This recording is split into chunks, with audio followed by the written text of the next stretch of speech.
My understanding was that she was letting it from somebody who obviously is this person here. Letting it or subletting it? Subletting, I guess, looking at that. Looking at what? Well, the landlord, etc. But I didn't really, I wasn't very interested in these things, if I'm being honest. Did Donna McLean tell you that she was subletting the flat? Yeah. Wouldn't dispute it, no. Who actually paid the rent? I think we both did. As I say, the monies I paid her were rent and for bills and such like. You said money you paid her. Can I take it from that your evidence is Donna McLean paid the landlord? I believe so, yes. How did she do so? I would just hand her cash. I don't know the rest. Again, I apologise, but I was not very interested in that.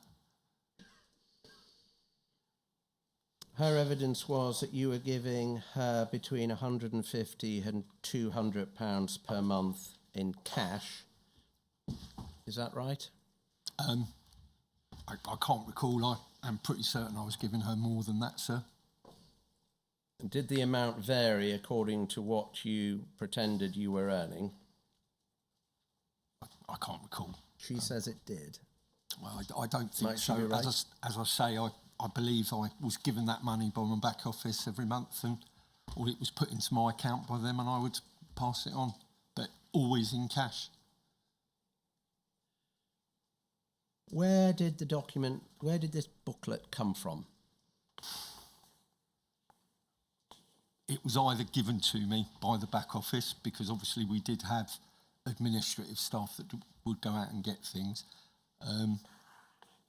I can recall when we talked about this, and I obviously went to, would have been one of the inspectors about the rent, that they said, we can give you cash to pay, but we do need some kind of evidence that if you fill it out, but you get it initialed, etc. So I don't know. That's what I did. As far as I can remember, I would fill out the bits. Yeah, I can't cast more light on it than that, sir. Did you ever show this document to Donna McLean? I cannot recall, sir. I know that I would carry it with me and that I may have kept it there, but I also know that I had to hand it into the office on a monthly basis. She said that she'd never seen it before. Entirely possible, yes.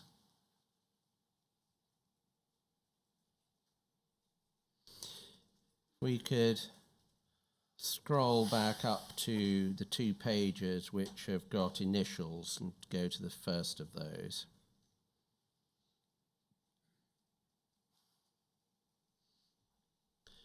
Who wrote in the initials of the landlord? That I do not know. So when I was shown the unredacted copy of this the other day, I can completely confirm that everything sort of from the amount to the left is mine. I didn't recognise the initials and the initials of the landlord as my writing. Again, as I say, I would bring it into my back office on a regular basis. They would go through it and hand it back to me. I don't know, is the honest answer. If the landlord was someone you never met, yeah, can we be certain of one thing? Certainly not the real initials of the real landlord. Well, again, I don't know, so I wouldn't have thought so, no. Well, how could it be? Well, I just said I wouldn't have thought so, no. If you look at the D. MacL initials, who wrote those? Wasn't me, sir. Well, as far as I remember, I never wrote anything there. I would hand that into my back office. It's Donna McLean's evidence that it wasn't her. Absolutely. I would accept that. I've got no reason not to. If you look carefully at the different initialing and look perhaps at the D, The D varies quite a lot, doesn't it? I'm not a handwriting expert, sir, but yes, I'm just looking at the one at the bottom and then going up, yeah. If it wasn't Donna McLean and it wasn't you, who was it? I don't know, sir. Sorry, I can't help with that. Who are the candidates? Well, I used to bring it into my back office, but again, I would just go in, I would hand it in, and a couple of days later or later in the week, the following week, it would be handed back. It wasn't, for me, I did not consider it important. I was just getting on with doing what I was doing. The deposit of £685, we saw earlier on in the document that that number was written in. Yes, sir. Who wrote that in? Well, as I said, that was me on that side of it. And if we go up a few pages and see where the deposit is first set out as 685, it's on the left there, paragraph 9. Yeah. Who wrote that in? Probably me, sir. I was asked to fill out the rent book by the back office. How was that number decided upon? I can't remember, sir. I think it would have been something that had been discussed between us. When you see between us, between you and the back office, or between you and Donna McLean? Myself and Donna McLean. What, that you were going to... Yes, sir. I was going to give her that money. And as I say, my understanding was that was rent, bills, and if obviously there was grocery shopping and things to be done.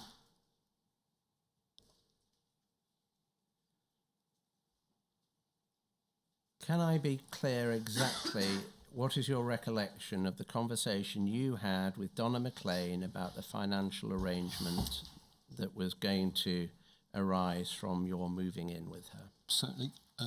My recollection, and as I say, it was not that important to me at the time, was that I was going to contribute to half the rent, to any kind of utilities, and also add some in there for food and groceries, etc.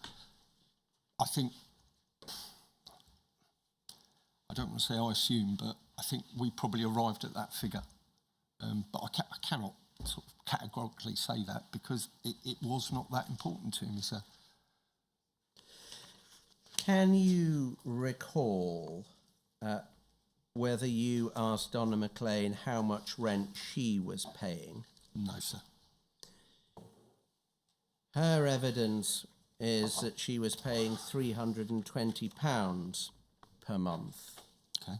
Do you have any reason to dispute that figure? No, I would not dispute that with her. But at the same time, I do believe that we had a discussion, and this is the figure here, 685, is what I went back to my back office to discuss with them.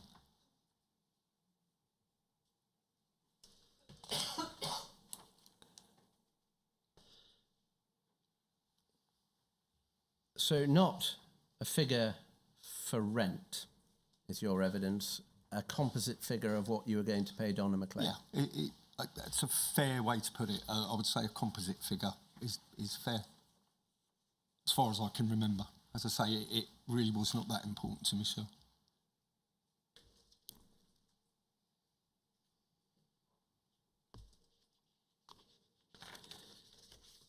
And so your evidence is this book wasn't something you gave to managers, it was something managers gave to you? What I remember, when I went back and had the discussion with my managers regarding paying cash for rent, which I think I might have done on other occasions as well, can't remember for sure, this was what came up. They turned around and says, we need you to write down that you've paid this money. We see the rent book. You give it to us, we will do the rest. I think I was told to go and have the discussion. I obviously did not say that it was with Donna. I had that discussion and I went back to them with that figure. Well, if we go back to the first page of this file, Yes, sir. which I should say was recovered from a collection of hard copy SDS documents Yeah, sure. where it says rent collector, Yeah. and it's got the landlord's name, and then D. McLean. Why does it have both the landlord's name and Donna McLean's name in as rent collector? I would have to sort of ask you to maybe talk to my back office colleagues or my managers. I think I would have probably put that there because I was asked to put those details on there by the back office. I cannot say 100% that's what it was. But And did the back office know that the person who we've redacted as landlord was the landlord? I don't know, sir, sorry. Well, presumably they'd asked you. Yeah, I mean, that would be why I wrote it there. I guess they would have made notes of it somewhere or checked it up. I don't know.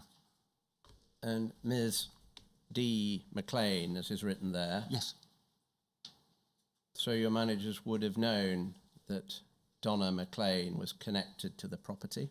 Oh, yes, yes. But as I say, well, there's no need for me to go again. I don't think at that stage I would have had told anybody that I was having a relationship. But they knew you were living with her? Yes. Is that fair? Yes. Fair to them, fair to your managers? Yes, I think so. As I say, it was there. I was never asked many more questions about that, but yeah, that is fair.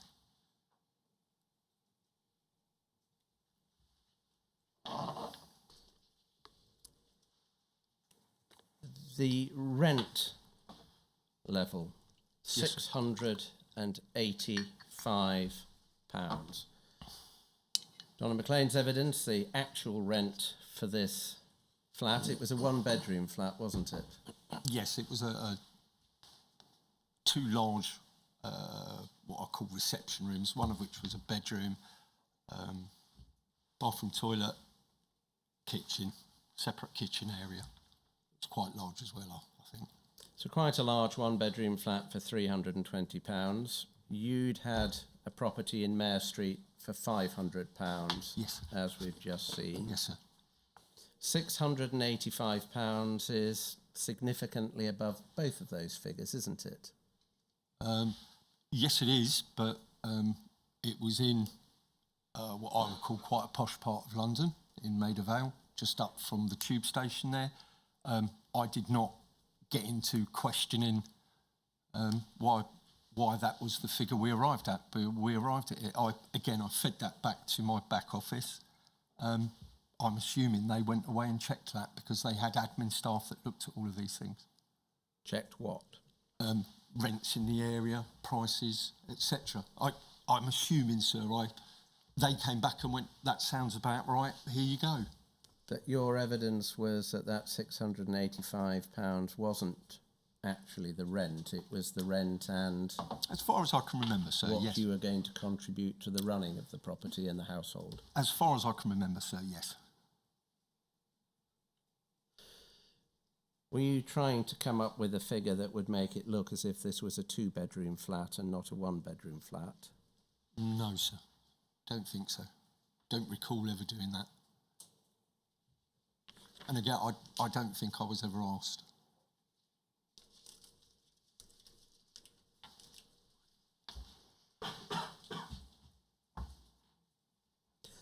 Coming back to the point we focused on earlier, the permitted occupancy of one. Yes, sir.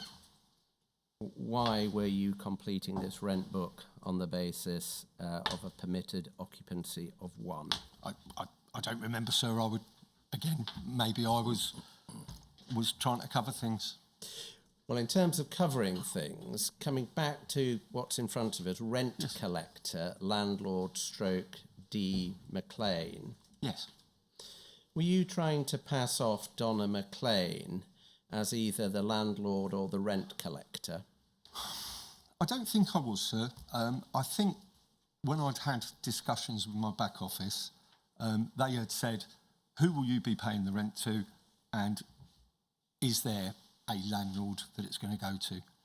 I can't remember for sure, but looking at that, I think that may have been the reasons that I put that on there. But as I say, and I apologise, it just was not that important to me at the time, I'm afraid. Why is Donna McLean's name in the rent collector row?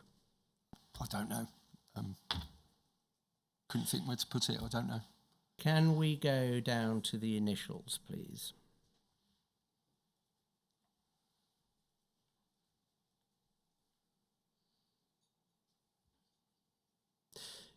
Your evidence a moment ago was to the effect that Donna McLean was paying the rent. You were giving money to her, Yes. she was paying the rent. Yes. This book is completed as if Donna McLean is collecting the rent, isn't it? Well, yeah, looking at those initials, yes, but as I say, I do not believe I was responsible for any of those initials. I have no recollection of that. I used to fill that bit in and I would hand it in. Is the truth that you were keeping from your managers that you were living with Donna McLean and you made it look as if you were renting from her or with her as the rent collector? It's possible, sir, but as I say, I did not initial that side of the book. I was definitely keeping it from them. I think we've established that. I'm exploring what you were keeping from them. You've been very clear you were keeping the sexual nature of the relationship from them. Were you keeping the fact that you were living with her from them? Well, yes, I think that would be clear, yes.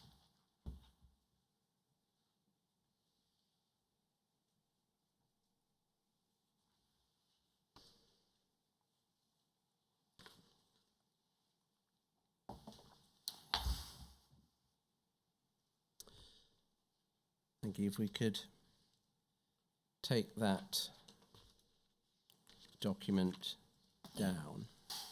The consequence of your doing that is you were receiving £685 per month of public money. Yes, sir. Which your managers thought was the rent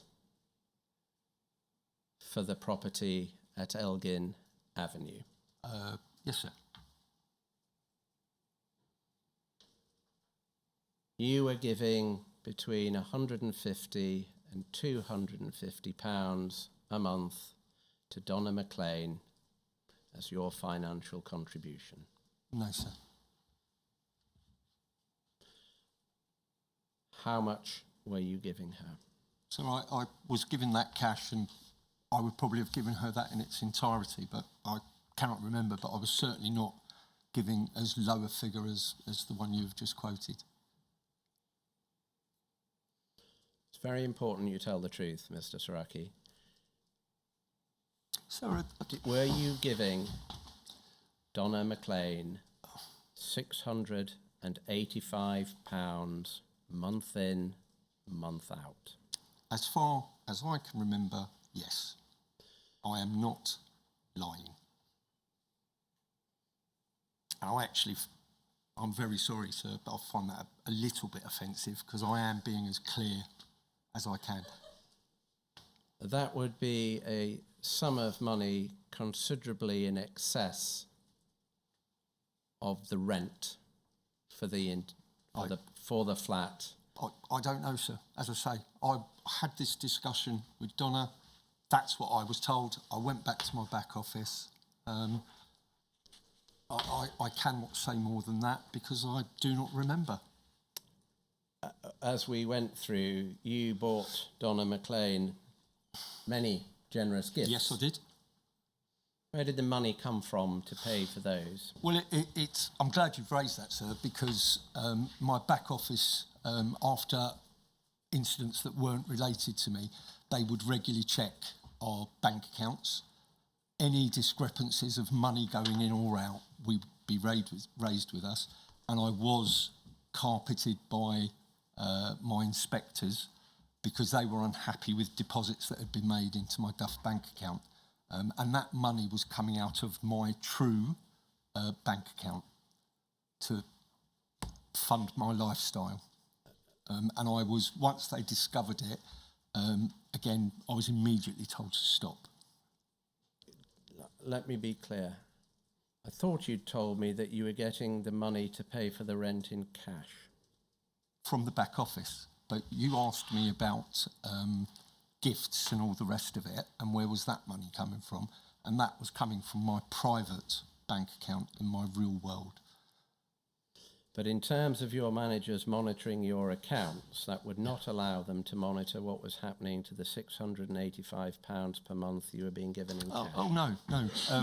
They would have put that money in there. I would have then withdrawn it, or it would have been given to me in a cash bundle, which I would have then gone and handed across. And I was told that the whole reason for the rent book was that at least I was keeping some sort of record that they could then provide if ever audited or anything like that. Is the truth that you are making a considerable profit? No, sir, it's not.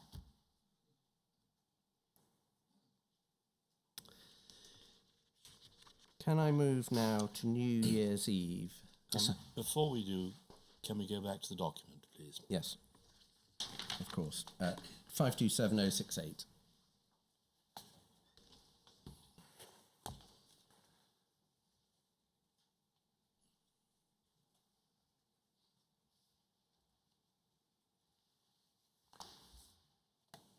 Before anything is put on the document in handwriting, Yes, sir. where did it come from? I cannot remember, sir, I'm sorry. It may have been given to me by my back office support staff.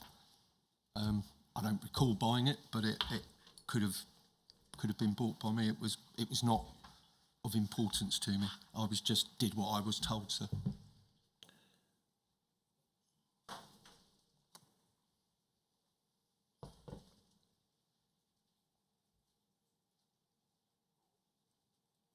Can you think of any legitimate reason why your back office should have given you a rent book, blank rent book?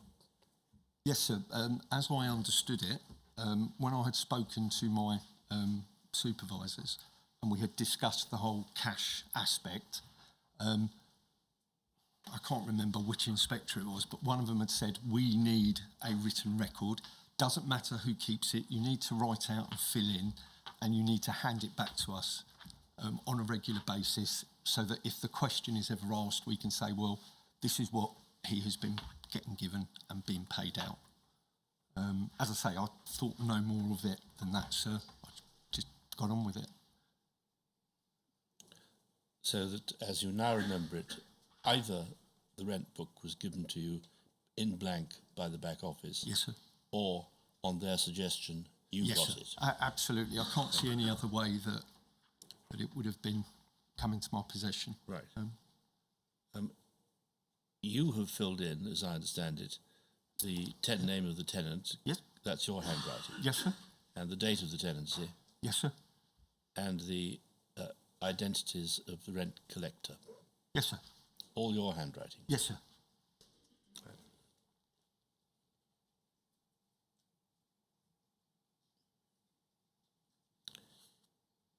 And the figure of £685, which we see in Yes. for the deposit and subsequent monthly payments, is what? Your estimate of the amount that you were paying for accommodation and bills?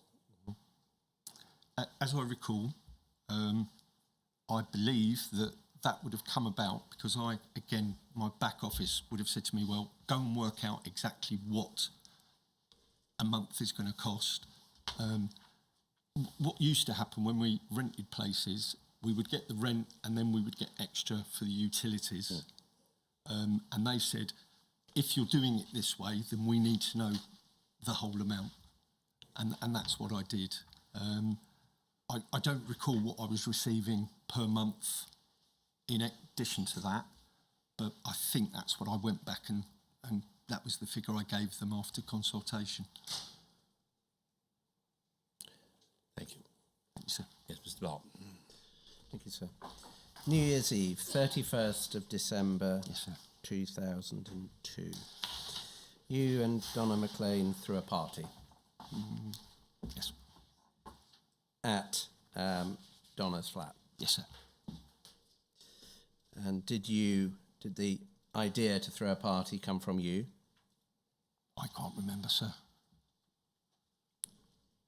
Her evidence is that it was your idea and you did the organising. Is that fair? I think I did a lot of cooking for it, sir, yes.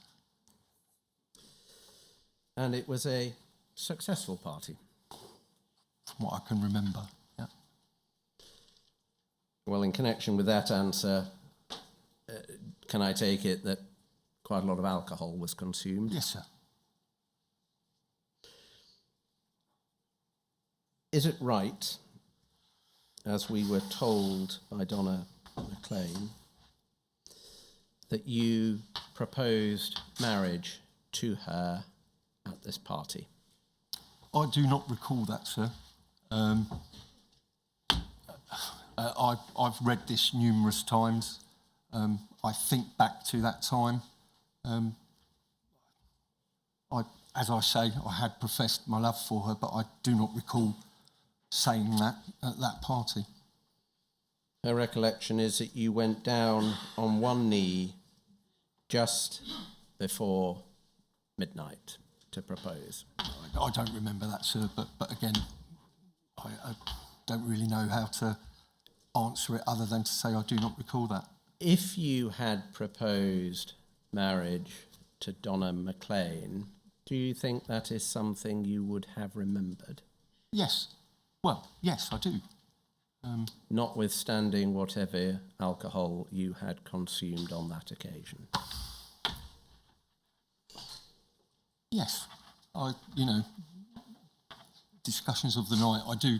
My recollections of that night are extremely vague, but I do still like to think it was something I would have remembered, and I do not have that memory. I do not remember that. If you had proposed marriage to Donna McLean, it is something one would have expected her to remember, isn't it? Yep, no dispute. Had you told Donna McLean that you'd been engaged before? Yes, possibly. I think that formed part of my legend discussing. I can't remember exactly, sir, but it sounds plausible that I might have. Was Joe Batty at this party? I assume he would be, yes. Dan Gilman? Yes. I, again, can't remember the guest list, as it were, but that would all make sense. Steve Headley? Yeah, I don't recall Mr. Headley, but entirely possible, yes. Mr. Batty and Mr. Gilman, in their evidence, were clear that you did propose Fine, to Donna McLean on that occasion. fine. And Mr. Headley has given evidence that he heard of the engagement. Do you dispute that you proposed marriage to Donna McLean on the 31st of December 2002? Yes, I do not remember doing that, but again, I'm not here to talk about other people and what they say happened. It was a very drunken night as well, sir. Donna McLean's evidence is that after you proposed, you picked her up and swirled her around in front of others, and she felt elated. That happened. I don't remember that. Again, You said let's ring, and then you referred to her mother. Okay. Did you ring Donna McLean's mother to tell her that you had proposed marriage to her daughter and that she had accepted? I'm sorry, sir, I do not remember that. I wouldn't have had her mother's number, but it obviously her phone, but I do not remember that, sir. It would be quite a striking thing to do. No, absolutely, sir. I do not remember it, I'm afraid. Donna McLean's evidence is that you told other friends soon afterwards in a pub and bought a round, memorably including one for the barmaid. Did that happen? I do not remember that. There's a difference between not remembering and something not happening. Are you saying that it didn't happen, or simply I'm trying that to you remember. can't recall? My apologies. I'm trying to remember the pub. It did not happen. No. Donna McLean given evidence that you discussed wedding plans at times, including things like seating plans, menus, the music that would be played at the wedding. Did you do that? No, sir. Not anything like that detail. No. Are you certain? As certain as I can be, sir. Yes, we are talking a very long time ago, but none of that makes any sense to me. Her evidence was that you would not let her get involved with choosing a ring, and said that you would be involving her sister because that was the Italian way. I'm not sure if that is the Italian way, but again, I don't know, sir. That I do not remember that. So my answer is no. So is it your position that Donna McLean, Joe Batty, Dan Gilman and Steve Headley are making all of this up? Yes, I suppose it is, sir. I'm not sure what else I meant to reply to that. I do not remember this. Can I move forward a couple of months to February 2003? Mm-hmm. Your cover birthday was the 12th of February, wasn't it? Yes, I believe it was around that period, yes. Cover birth year 1971. Yeah, sounds about right. So on the 12th of February 2003, you were pretending to be 32. Yes. I don't need your exact date of birth, but you were in fact 34, weren't you? Something like that, sir, yeah. And on 14th of February 2003, it was, of course, Valentine's Day. Yes. You and Donna McLean went for a long weekend, to Bologna. Yeah. Between the 7th and the 10th of February 2003. Yeah. Cannot be sure of the dates, but yes. So the weekend, there was a weekend either side of Sir. your birthday and Valentine's Day, yes. the weekend before.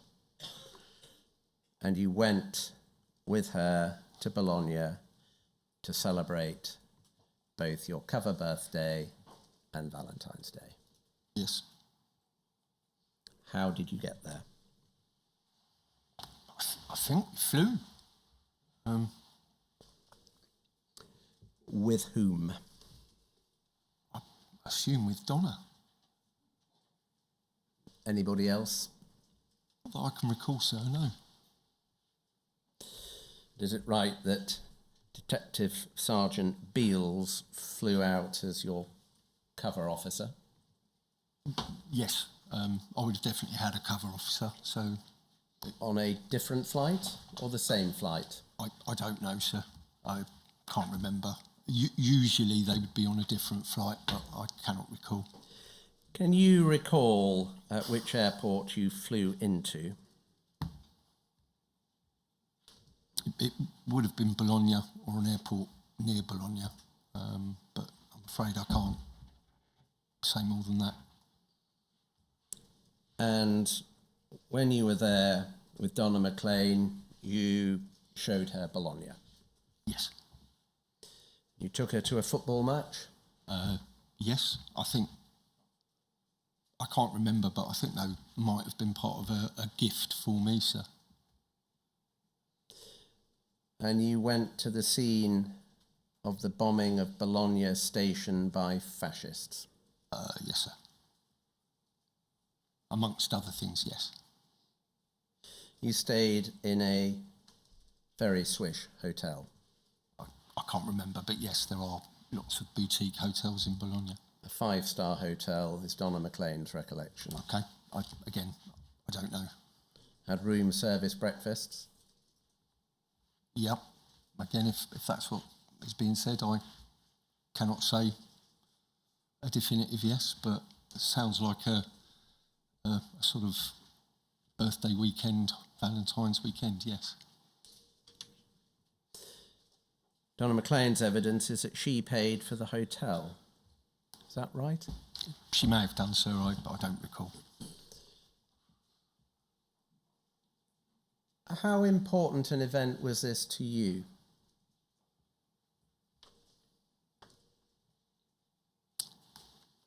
I did care deeply for Donna, so for me it was a nice thing to go and do.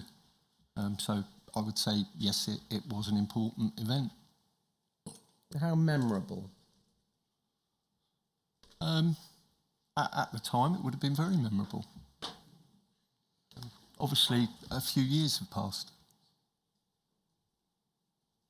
I'm asking you those questions because you seem to recall very little.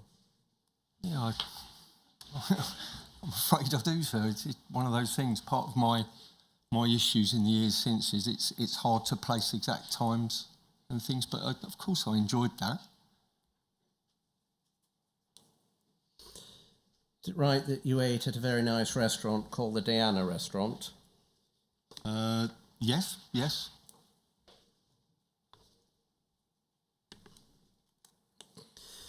And the purpose of this weekend was purely pleasure? Yes, sir. Can we have up MPS 0527742?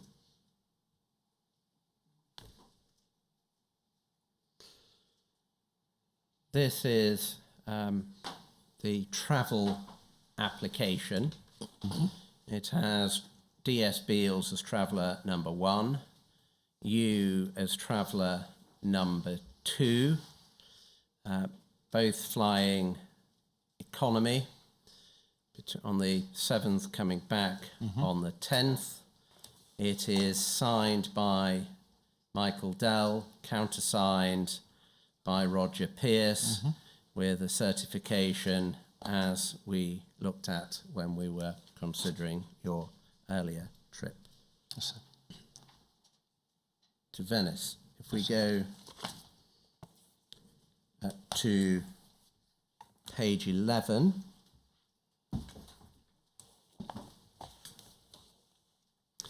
this is the expenses claim in your name, signed by you, countersigned by Detective Sergeant Beals, claiming 3 lots of daily allowance. It says summary lodging, £498. There's travel miscellaneous. So can we take it from that you claimed £477 for this trip? Yes, looking at that. And received it? I believe so, sir. I can't remember exactly, but that's what's there. And it's a daily allowance and allowance for board and lodging? I can't remember, yes, I guess.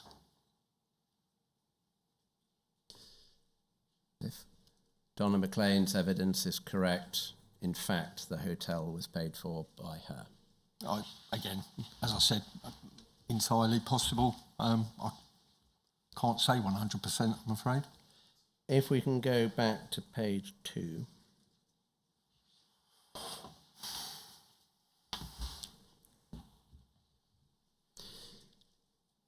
In order to procure the signatures of DC Idell, Commander Pierce, and DS Beals and the documents, you would have had to tell them that you were going to Florence to have sought their authority. Is that right? Yes, I don't recall flying into Florence. Sorry, But yes, go I would on have had to get their authority, yes, sir. to get their authority for this trip. Yeah. And if you flew to Florence and then made your way to Bologna, they're not very far apart, are they? You can fly into Florence and get to Bologna quite easily. You can, but, well, yes, you can, yes. Who did you speak to in this chain of command in order to secure permission and funding to go on this trip? It would have again been my cover sergeants. They would have made the arrangements, and then it would have basically been set up and we would have gone, and I would have seen this document after it was all filled out following the end of the trip. For these purposes, does that mean Detective Sergeant Beals? Yes, that's the name on there. I can't remember, but I would have definitely spoken to my cover sergeants. What did you tell Detective Sergeant Beals you wanted to go to Italy to do? I cannot recall exactly, but I do think it would have been some kind of legend building discussion that we would have had. Did you tell him you were going to Florence, or did you tell him you were going to Bologna? I can't remember, sir. I'm a bit confused as to why Florence is on there, because I'm sure I didn't fly into Florence, because you fly into Florence, you would stay in Florence, surely. But there we are. Did you tell him you wanted to go to Bologna with Donna McLean for a romantic long weekend celebrating your cover birthday and Valentine's Day? No, sir, I did not. Do you obtain funding for the trip to Bologna by deception? No, sir.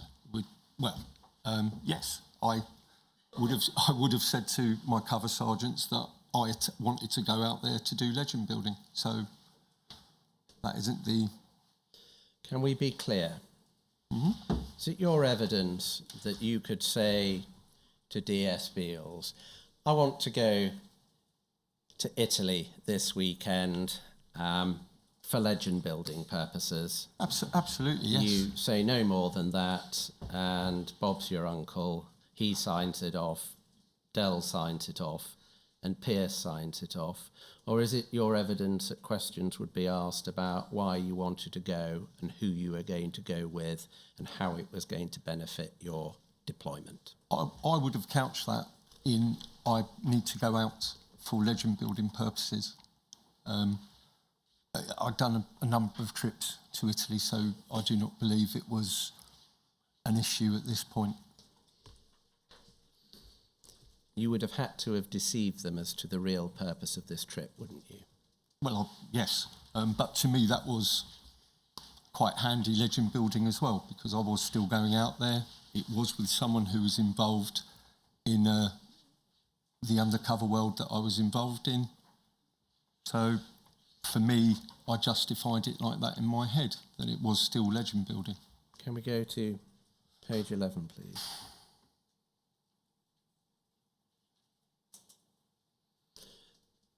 Says, in relation to the ticket, other expense claims, all receipts retained by DCI Dell, €36. Can you help us with that? No, sir. What receipts were retained by DCI Dell? I'm sorry, sir. I can't help you with that. I've no idea. You gave an answer a moment ago about how you rationalise this in your own head. Yes, sir. You must have known, mustn't you, that if you had properly explained to any of your managers the purpose of this trip, they would have refused authority, wouldn't they? Yes. Could we take that down, please? Can we go now from Bologna to Whitby? March 2003. This is to celebrate Donna McLean's 31st birthday, isn't it? Is that right? You went to Whitby in March 2003? I think so, yes. I definitely went to Whitby at some point. I think it was that time of year. To celebrate her birthday? I believe so. With her mother? I think, yes, her family were there. Her sister? Yes. Her stepfather? Yes. And her sister's friend? I don't remember anybody else, but yes, entirely possible. Whose partner, who was not present, was a police officer? I don't remember that, sir, but yes. Donna McLean's evidence was that you lavished attention on her mother. On her mother? Yeah. Entirely yes, possible. I, again, wouldn't have put it exactly like that, but I was always tried to be very charming, yes. And told her that you wanted Donna to have a baby. Okay. Did you say that? I don't recall saying it, but again, I'm not here to argue with other people's comments. Does that mean you might have done? Yes, of course it does, but I don't recall that. Did you mean it? I don't remember it. Did you want Donna McLean to have a baby with you at that stage? No. Why did you tell her mother that you did? I don't remember saying that, but as I say, there were lots of family conversations that would take place. It's an extraordinary thing for you to be equivocating upon, isn't it? Yes, it is. Were you at this stage having conversations with Donna McLean about where you were going to live together in the longer term? I thought we were just staying in London. I don't recall talking about moving per se. Was there a conversation with Donna McLean about longer term plans to have a family? I'm sure that, yes, there were. We would have talked about these kind of things, absolutely. Did you tell her that you wanted 3 children? Yes. I think I had always wanted 3 children, so that would have, come from me. Did you talk about possibly moving to Scotland, where it would be easier to finance a family home? No, I don't remember that. Obviously, it would have caused lots of problems for me. Did you talk about any particular location where you might settle down in the longer term? No. Would it be fair to say that you became completely integrated into Donna McLean's family life? I think, yes, that is fair to say. I found these very nice people, and as I said earlier, it did give me a little bit of solace and normality. So yes. Were you emotionally intimate and supportive of them? Yes, I think I probably tried to be like that with most of the people I met whilst I was in that life. You, of course, knew that this was not destined to last. Yes. Did you consider the impact of becoming so integrated into their lives was going to have on them when you disappeared? Continually, sir. At that period, I think I spent an awful lot of time trying to work out how I could explain to Donna McLean what I really was. I did find her family extremely charming and endearing and good people, for want of a better word. And I feel that I just kept stopping myself and realised that I was going to cause a lot of harm if I did reveal my true identity. A lot of harm to whom? To them.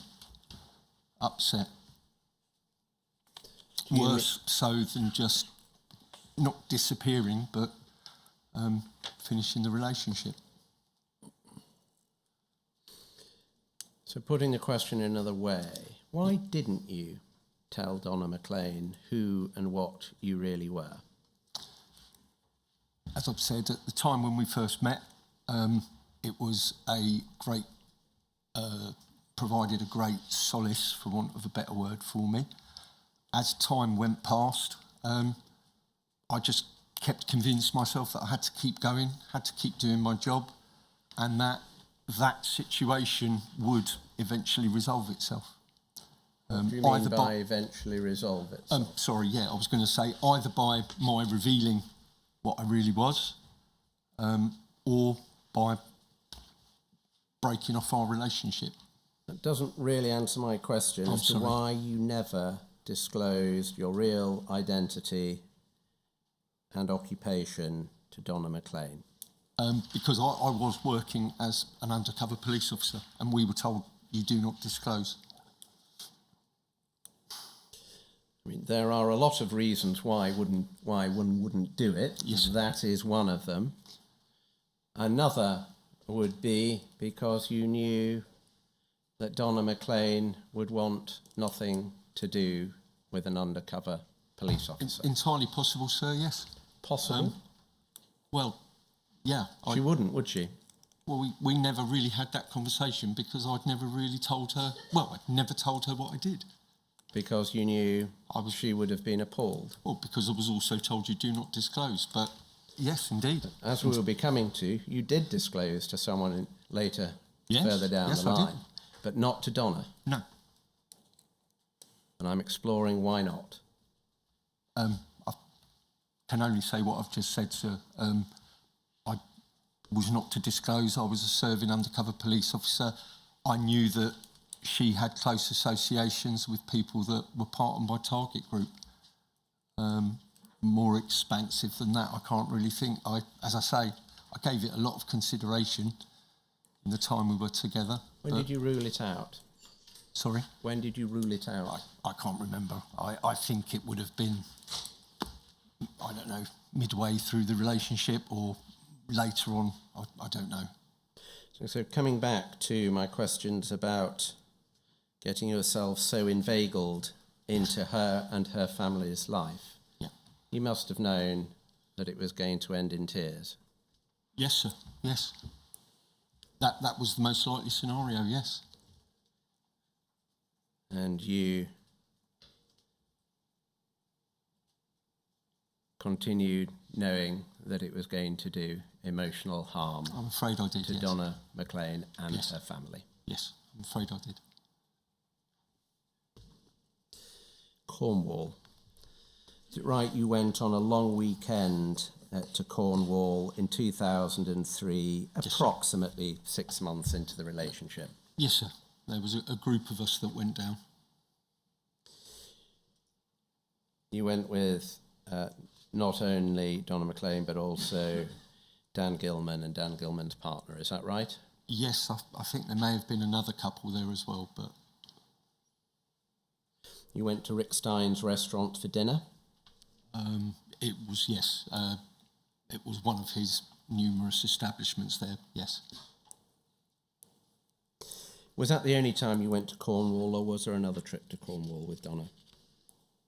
I can only recall that one, sir. Going to ask that a part of the book is put up, please.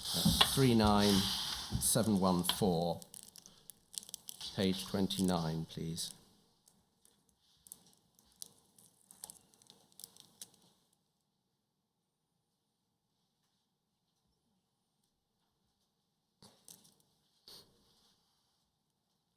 This is the page of the book which, covering that trip to Cornwall, we see the description in the middle of the page of going to Rick Stein's reference. But I'm interested in the bottom third of the page, starting in bed that night.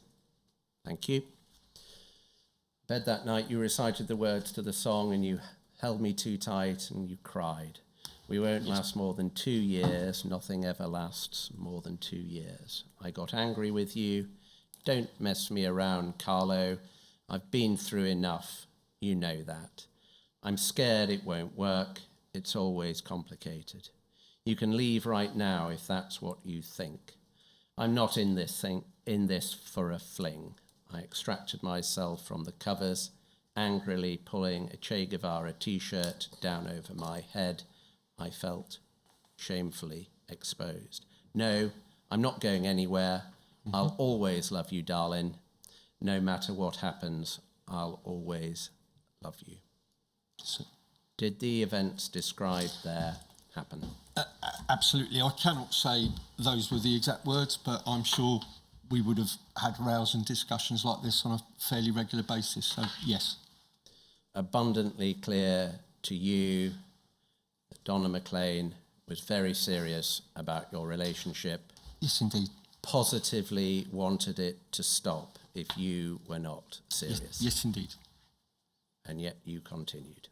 Yes, I did, sir. That was grotesque, wasn't it? Yes. Upon reflection, completely. And I've had a lot of time to look back at those times, and I never feel good about any of it, so I entirely agree with you. Can we take that down now, please? Did you plan a trip with Donna McLean to go to France and, amongst other things, watch the Tour de France? We could have talked about something like that, but I don't think it ever took place from my recollection. Precisely what I was going to put to you. Did you plan it and then not go? It would have definitely been something we talked about. I liked cycling. I liked all of that kind of cycle racing. I think it might have been something I talked about and suggested, yes, entirely. And did you cancel it at the last minute, saying your father had had a stroke and you needed to go to see him? I don't recall that, sir. As I say, I recall maybe we started planning things, but I don't remember booking anything. Did you tell her that your father had had a stroke and you needed to go and see him? At some point, yes, probably. My father was not always in the greatest of health, but I don't know if that was made up or not at the time. Had cancellation been the plan all along? Of the holiday? Yeah. As I say, I don't recall anything ever going past the sort of discussion and planning stage. Can we go to Christmas of 2003? Yes. Is it right that you always planned to be apart from Donna McLean for Christmas itself? I think if I took 2003, as I recall, I think my father was ill that year, and I think I did have to, at quite short notice, knock things on the head, as it were, and get away. He sort of had his own health issues for a good few years at that time. I think, again, I probably flowered it up, as in enhanced what I was telling them. But, yeah, at short notice, I would have cancelled that Christmas, I'm afraid. Where were you on Christmas Day 2003? I don't need a precise address. Don't know, sir. I would have been with my family, I'm sure.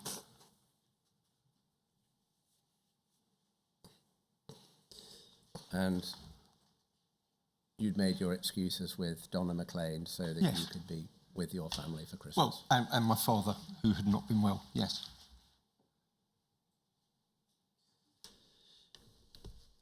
New Year's Eve, 31st of December 2003, going into New Year's Day 2004. Yeah. Can we go to 39714, please?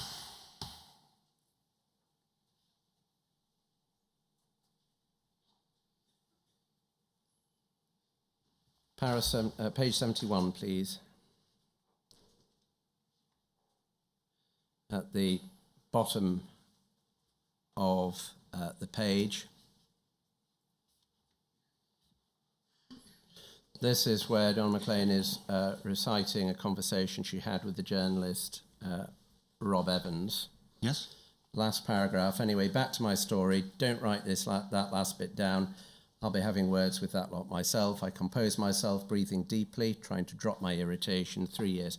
So it's now established that Carlo's dad and his sister and her husband were all directors of the company. I realised then that his father hadn't died of a stroke on New Year's Day 2004. He was still very much alive and well, living in London in 2011. Lying shits. Do you know I bought vitamins for Carlo to take to Italy for him when he supposedly had a stroke? If we can take that down now, please. Did you ring Donna McLean in the early hours of New Year's Day 2004, telling her that your father had just died? Yes, that's entirely possible. He had been ill, but obviously he was not dead, but he had been quite seriously ill. I think I, again, was just enhancing the story to suit my own ends. To telephone Donna McLean in the early hours of New Year's Day Yep. to say that your father had died, or rather to pretend that your father had died, is quite an extraordinary thing to do, isn't it? Absolutely. Yes. You sure that your recollection is that it only possibly happened? I've just agreed with so, yes. I would have made that call. I know that I told my target group that had happened. So, yes. Donna says she took that call while at a New Year's party. Is that right? I didn't know where she was, I'm afraid. Why did you make that call?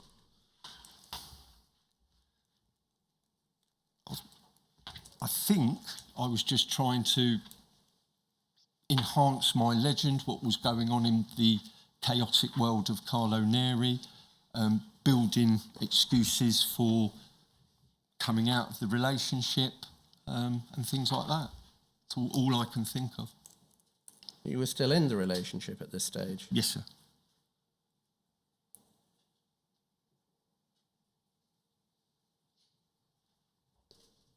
So you wanted to continue to build your legend?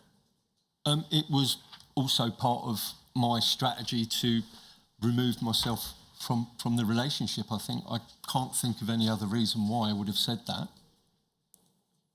Can you help us with when you decided you were going to have to remove yourself from the relationship? No, I think it was something that was constantly in my mind, and that I was constantly thinking about the harm that was being done or would be done. And so I was just trying to grasp at ways of moving on, with reasons for moving on. So can I be clear? Is it your evidence that you did this deliberately to start setting up your exit from the relationship? Yeah, I can only think that that's the reason why I would have said these things. I think it was part of something that I knew would also permeate out to the rest of my target group, and it was, as I say, I was an undercover policeman. You used what was ideas you had and what became available. Donna McLean was a loving, caring person. Absolutely. One of the most loving, caring people I've ever met. And you telling her that your father had died and had done so this particular time of year was going to have an impact on her, wasn't Massively. it? Massively so. Massively. It did have a massive Yes, impact on her, yes, didn't it? absolutely. What you were doing was pure emotional manipulation, wasn't it? I did not see it that way. I saw it that I had to find a way of leaving the relationship. I knew full well that if I carried on, I would reveal everything about me to her. And so I was sort of grasping for options. There's another example of you weaponising empathy. Entirely so. We were undercover police officers. It's what we did, you know. You didn't have to do this, though, did you? No, sir. And as I say, I am so very sorry for that. But at the time, these were things that I was not rationally thinking about. Can we go now to 39714 at page 187?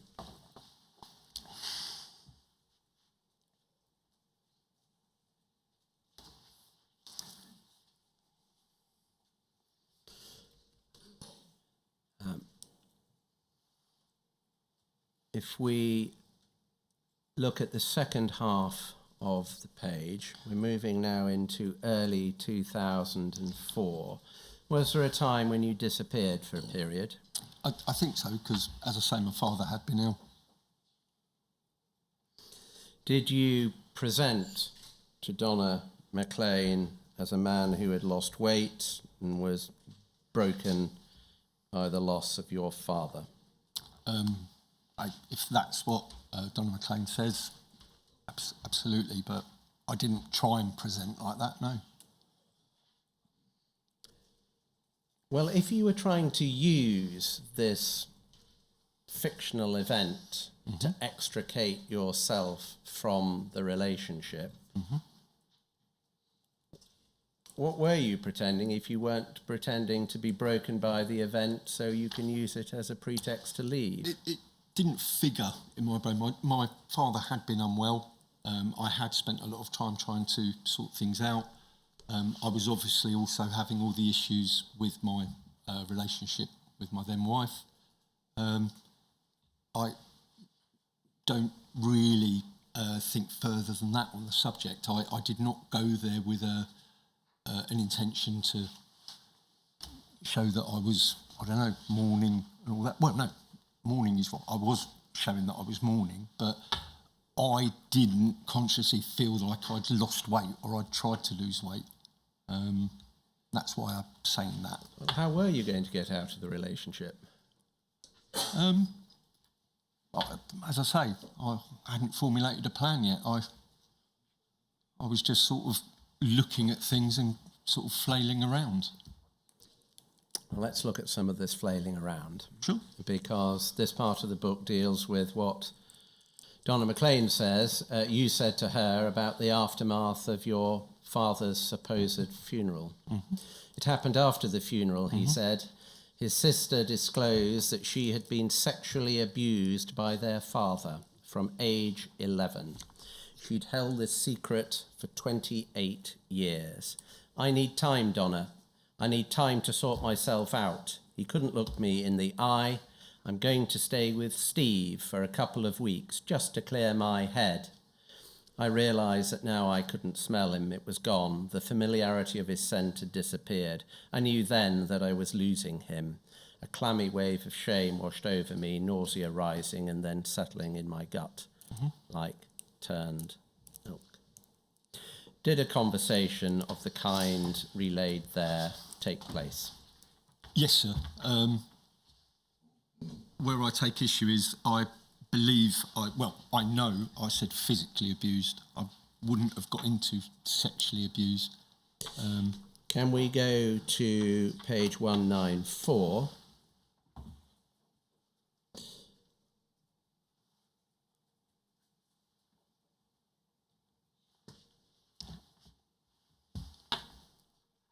Towards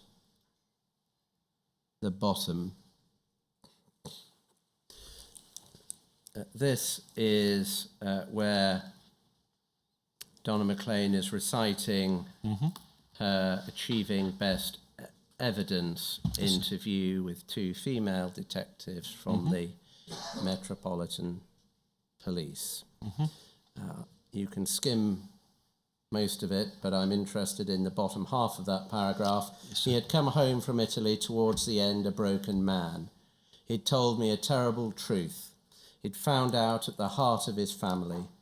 He was shaken, desolate, and I would have done anything to support him. He had told me of the sexual acts that had allegedly taken place, including anal and oral rape. He told me it started when she was 11, and then it goes on back to the interview room. Did you say that? No, sir.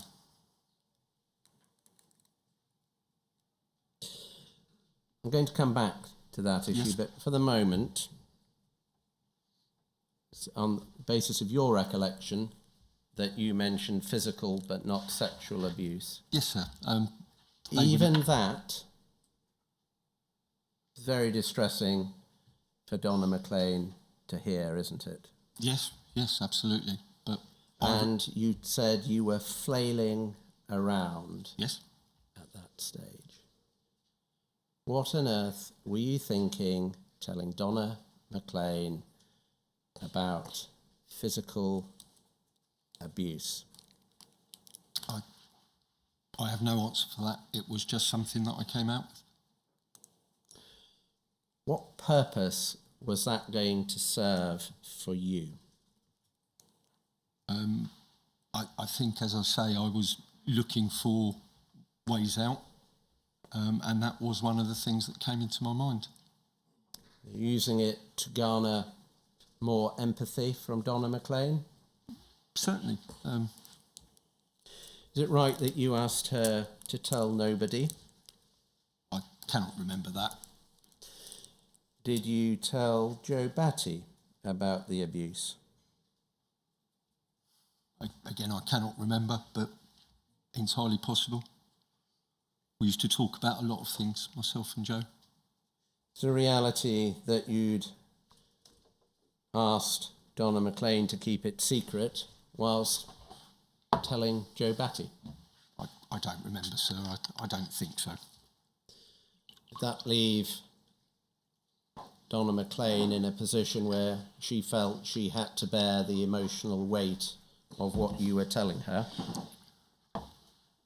If I had said that, sir, I am deeply sorry, but I do not think I said that to Donna McLean. Did you tell Donna McLean that you weren't in a place where you could be physically affectionate to her? Undoubtedly, yes. And why did you do that? Again, I think I was looking to try and leave the relationship.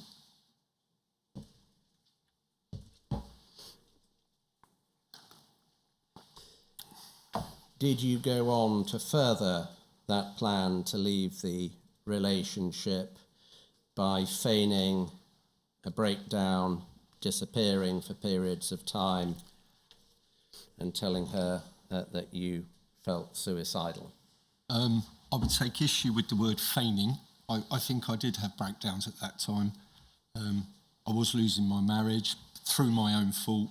I had deceived someone that I had met, that I did care deeply for, and it was causing me a lot of problems. I was also ridiculously still wanting to feel that I was useful and could work. As I say, feigning a breakdown, I would disagree with it. I was having a breakdown. Did you threaten suicide? I don't recall that, but again, yeah, maybe. But again, genuinely, sir, at that time, my mental state was dreadful. Did you speak to any of your managers about your mental state at that stage? No, because that would have meant immediate removal from the unit. And I, at that stage, with a marriage that was crumbling, a child to support, I needed to keep working. Did you seek any professional assistance? We would see the appointed psychiatrist on the unit.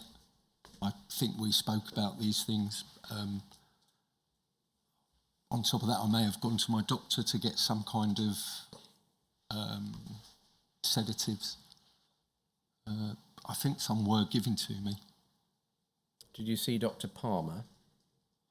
Yes, but he would not have prescribed me the sedatives. He would have told me to go to my GP. It would have been Dr. Palmer or one of his colleagues. How open were you with Dr. Palmer about what was going on?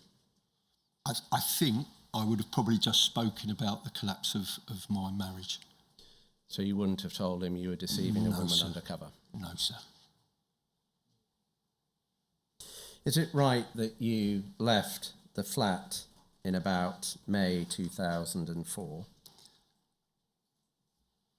Yes, I think it was earlier than that, sir, but again, if that's what's being said, I thought it was earlier than that. I thought it was sort of March, April time, but splitting hairs here, really. Did you move out during the day while she was at work? I don't recall. I thought I had told her that I was moving out because I did go and spend a period of time with Mr. Headley. She found particularly striking that you took the TV cabinet, did you? I don't know where I'd have put it. As I say, if Mr. Headley is able to confirm that, then fine, but I don't recall that. So would this be a convenient time to take the afternoon break? Certainly. 10 minutes or 15? 10. 10 minutes.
May I just say that I appreciate this is a difficult exercise, and if you do need a break at any time, then all you need to do is say so.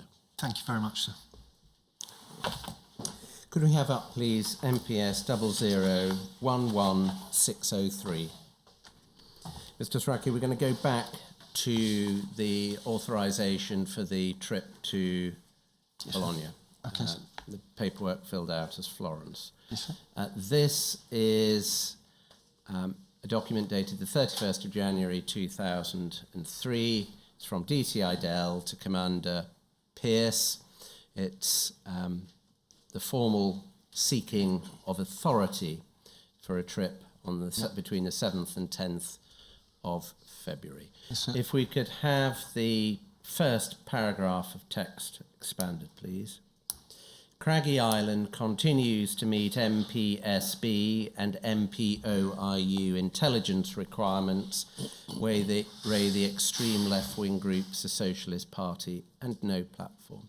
Leading Socialist Party activists will travel next week to Florence to join their European counterparts on the hard left to plan their next contributions to the anti-fascist, capitalist, globalisation, war on Iraq movements.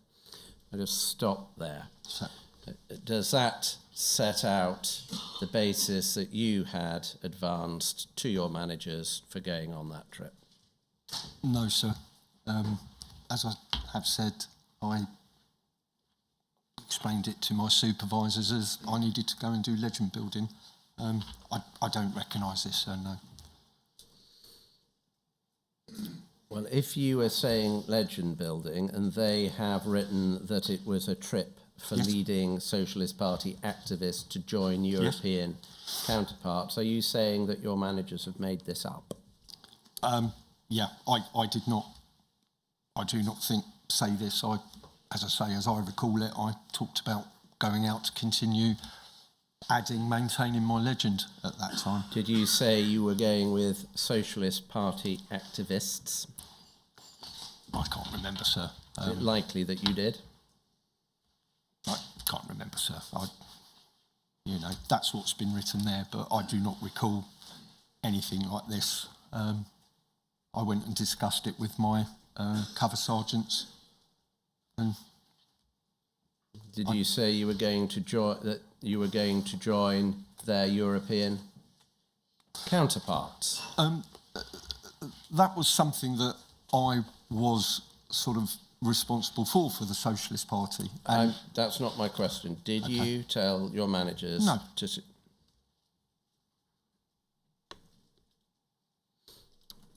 Did you mislead them, or are they being dishonest? I would say I obviously would have misled them, but I never wrote this or put in this. My recollection is that I would have discussed with my cover officers maintaining my legend and going out to Italy. I'm not sure that I would have got into so much detail. Well, I didn't. Would they have asked you? Not that I remember, no. And you say you don't remember, would they? Well, they might have done, sir, but again, as I've said, no.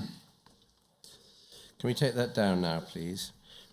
Going back to where we were before the break, So, you had left the flat according to Don McLean's evidence, around May 2004. yes, sir. Is it right that you returned about 2 weeks later? I don't remember, sir. I'm sure there was contact between us, but Let's have a look then, please, at 39714. Page 100.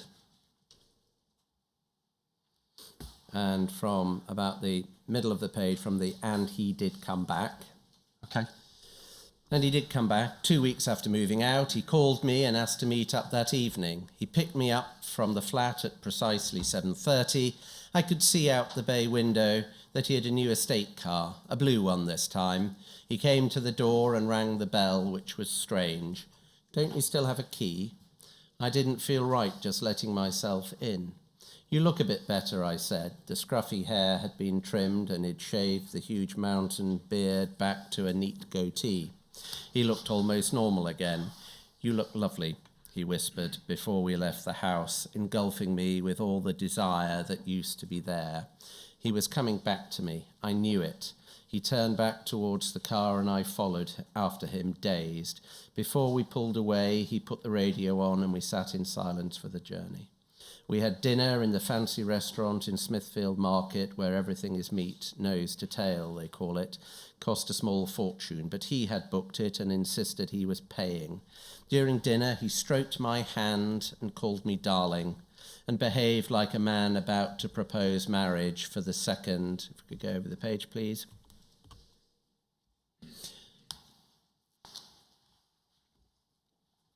Second time. I thought he might produce the engagement ring that had never materialised. I miss you so much. I need just a bit more time to sort my head out, and then we can find somewhere together. Did the events there described happen?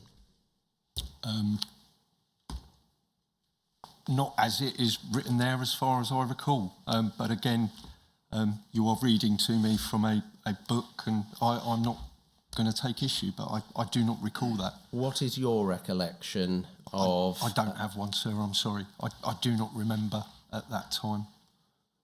Something as significant as re-establishing your relationship with Donna McLean? Absolutely, sir. All I can say was it was not significant to me, and I apologise for that, but there we are. Well, let's see if I can jog your memory. Let's look at the second half of page 95. We went back to the flat at the Barbican where he was staying temporarily. I'm going to show you a trick, he said. We got in the lift. I can take us right to the top of the building. There's a way of fiddling the lift, I'll show you. We went up to the top floor and stopped. Then he did something to the panel and we went up again. It's a secret floor. Come on, I'll show you. On the top, we looked out over all of London at night. Oh my God, Carlo, this is so beautiful. How do you know these things? He put both hands around my waist and pulled me tight to him. He was as hard as rock.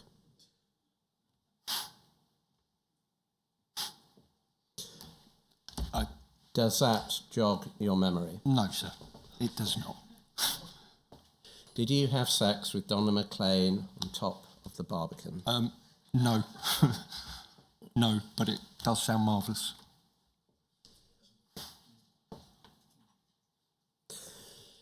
Is it true?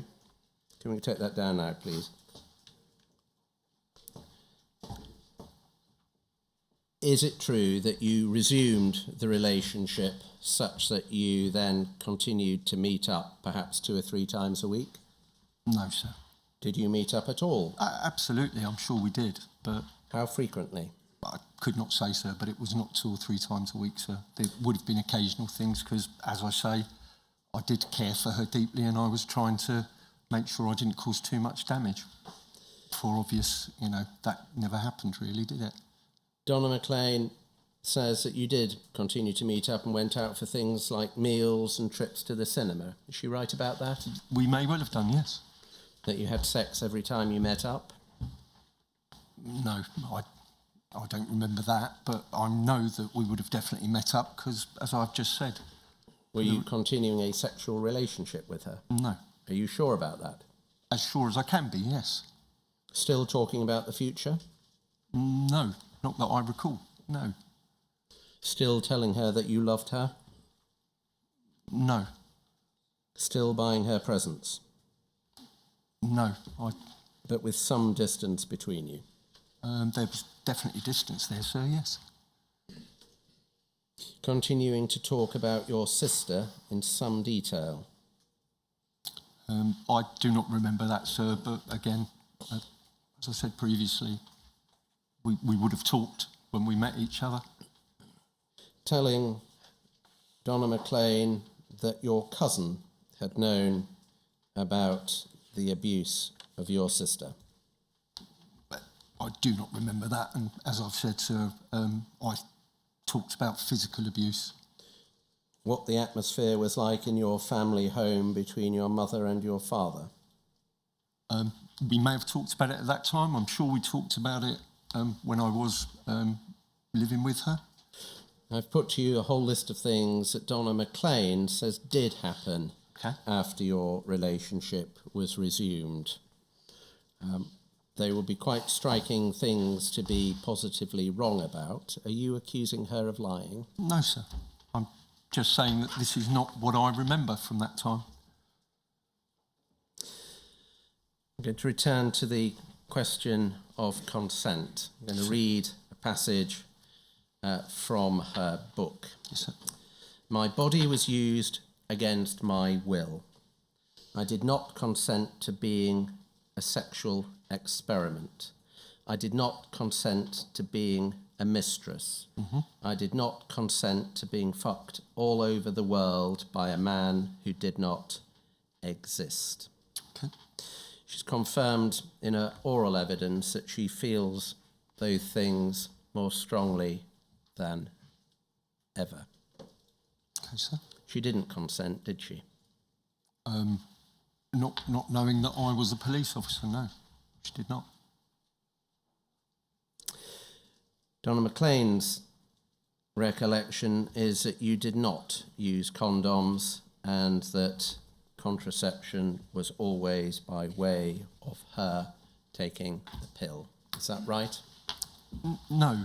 I did use the sheath method. I cannot say that I used it every time, absolutely.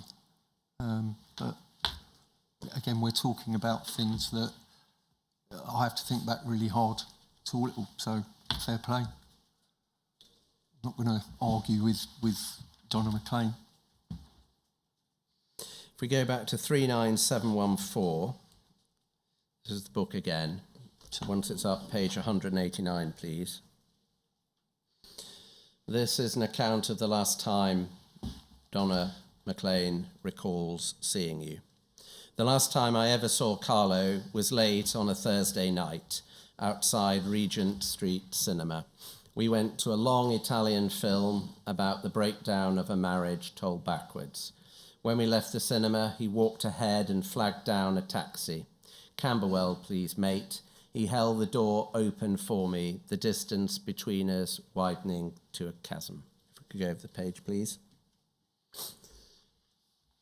I thought I was coming back to yours. That was the routine. Knickers and toothbrush stuffed in my handbag under my work notebook. He faced me and then handed over a wad of notes to the driver. Here you go, mate. Then he turned and walked off. I sank into the car, avoiding the gaze of the taxi driver. I guessed what he was thinking, and it wasn't pleasant. We'll keep that up for the moment, please. So, Is that an accurate account of the last time you saw Donna McLean? I think so, yes, sir. I have no reason to say no to that. Why did you end it in this way?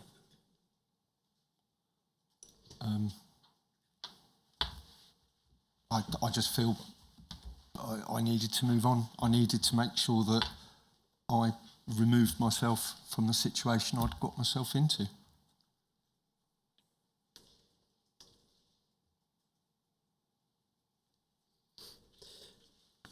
There's then on the page an email which reads, 12th of November 2004, I am writing to say goodbye for the last time. I have tried, but I can't make it work. I have to move on now. I'm sorry to hurt you. I loved you more than you will ever know. Carlo. Did you send that email to Donna McLean? I don't remember, and looking at the date, I don't think so, but again, that is the email, one of the email address I used at that time when I was out in the field. Did you send any form of communication to Donna McLean after the incident where you put her in a taxi after going to the cinema? I'm sorry, sir, I cannot remember. Was the choice of film deliberate? I don't recognise that film, but again, I'm happy to have my memory refreshed. If we go further down the page here, it says an envelope arrived 2 weeks later. This is 2 weeks after the email. The sight of his handwriting made my stomach churn with fear, hope, promise, loss. Contained a note saying he would always love me and a gift voucher for the Sanctuary Spa in Covent Garden. A full day of spa and treatments, lunch and a glass of champagne and a gift box to take away. Did you send Donna McLean this gift with a covering handwritten note? I may well have done. I do not recall that, but it definitely sounds like something that I could have done, yes. But again, I couldn't give you a time frame for that, sir. And the impact that this would have all had on Donna McLean was obviously going to be significant, wasn't it? Absolutely, sir. I've never, during this whole discussion that we've had, said that I didn't appreciate the significance of what I'd done, and I've had a very long time to reflect on that, and that has never changed. We have been through the documents relating to your relationship and your evidence. So, I don't think I'm going to need precise dates. yes, sir. My question is this. Is it right that your now ex-wife fell pregnant during the course of your relationship with Donna McLean? No. Are you certain about that? I am certain, but as I say, I thought that our relationship, and recall that it had finished, as I said to you, March, April, possibly May, and I definitely had a summer away that summer with my ex-wife and son, more than anything trying to keep some semblance of family life. I do not recall anything after that in terms of further relationship with Donna. Fair to say then that your marriage had not collapsed by this stage? Oh, no, it had. I mean, I was, things were on the way out. We went away. I recall that we went out to Italy and spent an awful lot of time at the seaside because, again, it was, for the young child. But you do these things to try and maintain some semblance of family life, sir. Can we take the document down now? We know that you were traced by Donna McLean with the help of others. Yes, sir. And that you had left a series of clues which enabled you to be traced. Okay. You had left traces about your real family, Yes, sir. including your sister, your son, Yep. And that enabled researchers to find a lead which ultimately led to them finding your real name. Yes, sir. That was sloppy tradecraft, wasn't it? Absolutely, sir. I would also say very good investigation as well, but there we are. Donna McLean has provided evidence to this inquiry about the impact of your deception of her upon her. Mm-hmm. She's described a continuing impact, nightmares, being distant from her children, withdrawn, affecting her work, suffering from intrusive thoughts and smells, intrusive thoughts of a sexual nature.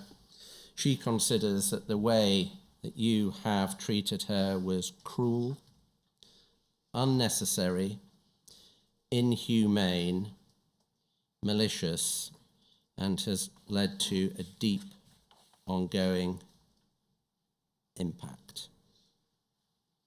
None of that is remotely surprising, is it? No, sir. Do you accept all of that? Absolutely.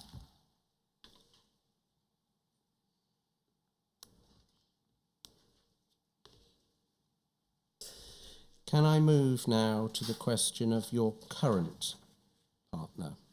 Can we start by looking at 39714?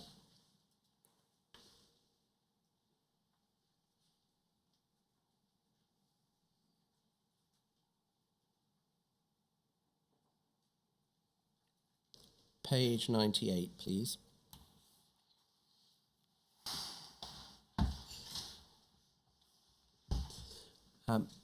If we pick it up from Carlo has a new wife now.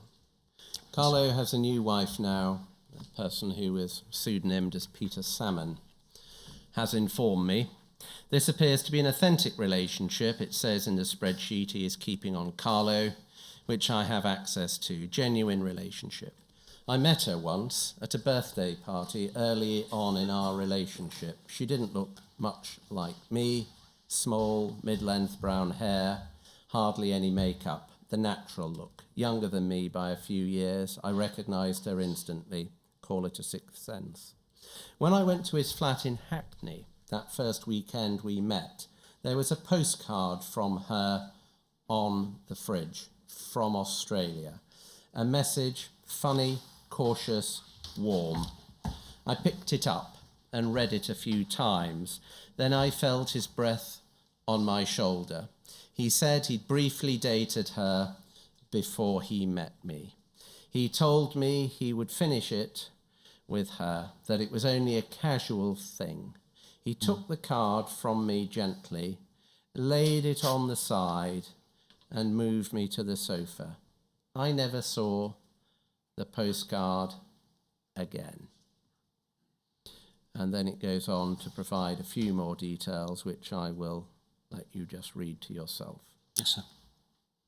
I'm interested in particularly the paragraph when I went to his flat in Hackney. Are the contents of that paragraph accurate? I may well have received a postcard from my partner and that I put on the fridge.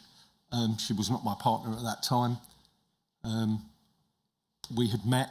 I think we had gone out for coffee or food, but then, as I say, the lady we're talking about went travelling. Obviously, we have looked at this, and she has looked at this, and should you want, I'm sure we could arrange for her to come and speak to you and tell you what she thinks of this. Had there been any sexual contact between you Absolutely before none. The relationship with Donna McLean? Absolutely none, sir. As I have said, I met her, and it was just, we went out on a date, if you want to call it that, and that was it. And then I did not see her for years. And that card, I think I received because, as I say, at that time, I did not tell her who I really was. I couldn't have even told you her surname at that time, let's put it that way. Can we take that down now, please? Going to move now to management knowledge of your relationship with Donna McLean. You've already told us that there came a point in time when you made a disclosure to DCI Dell. Yes, sir. Your witness statement dates this to the end of 2003. Is that still your recollection, or in the light of my questioning the last 2 days, has it changed? It has not changed, sir, because I'm not great with dates. It could have been later. I cannot say. I am sorry.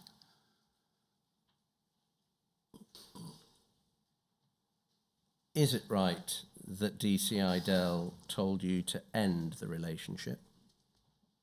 I thought I had told DCI Dell that it had ended, but again... And if it was at the end of 2003, that would have been a lie.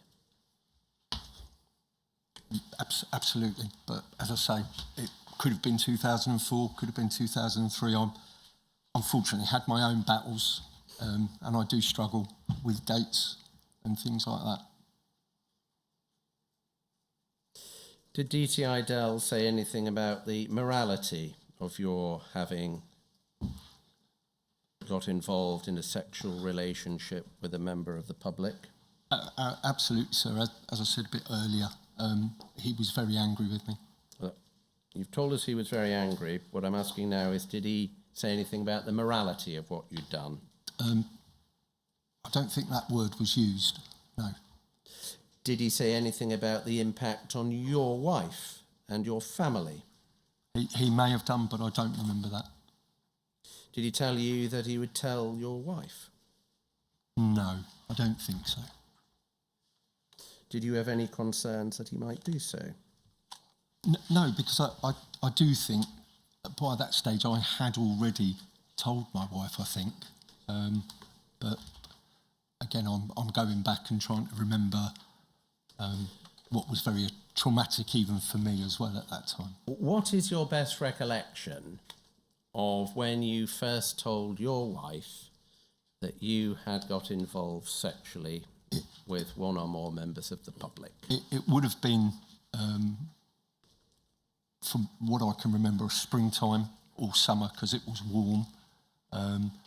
More so than that, as I say, it all sort of became one big nightmare for me and for her, to be honest with you. I'm sorry. 2003 or 2004 or 2005? I think probably 2004, sir, on reflection, but as I say, I apologise. And how forthcoming were you? To my ex-wife? Yes. Very. So by that stage, did you tell her that you had had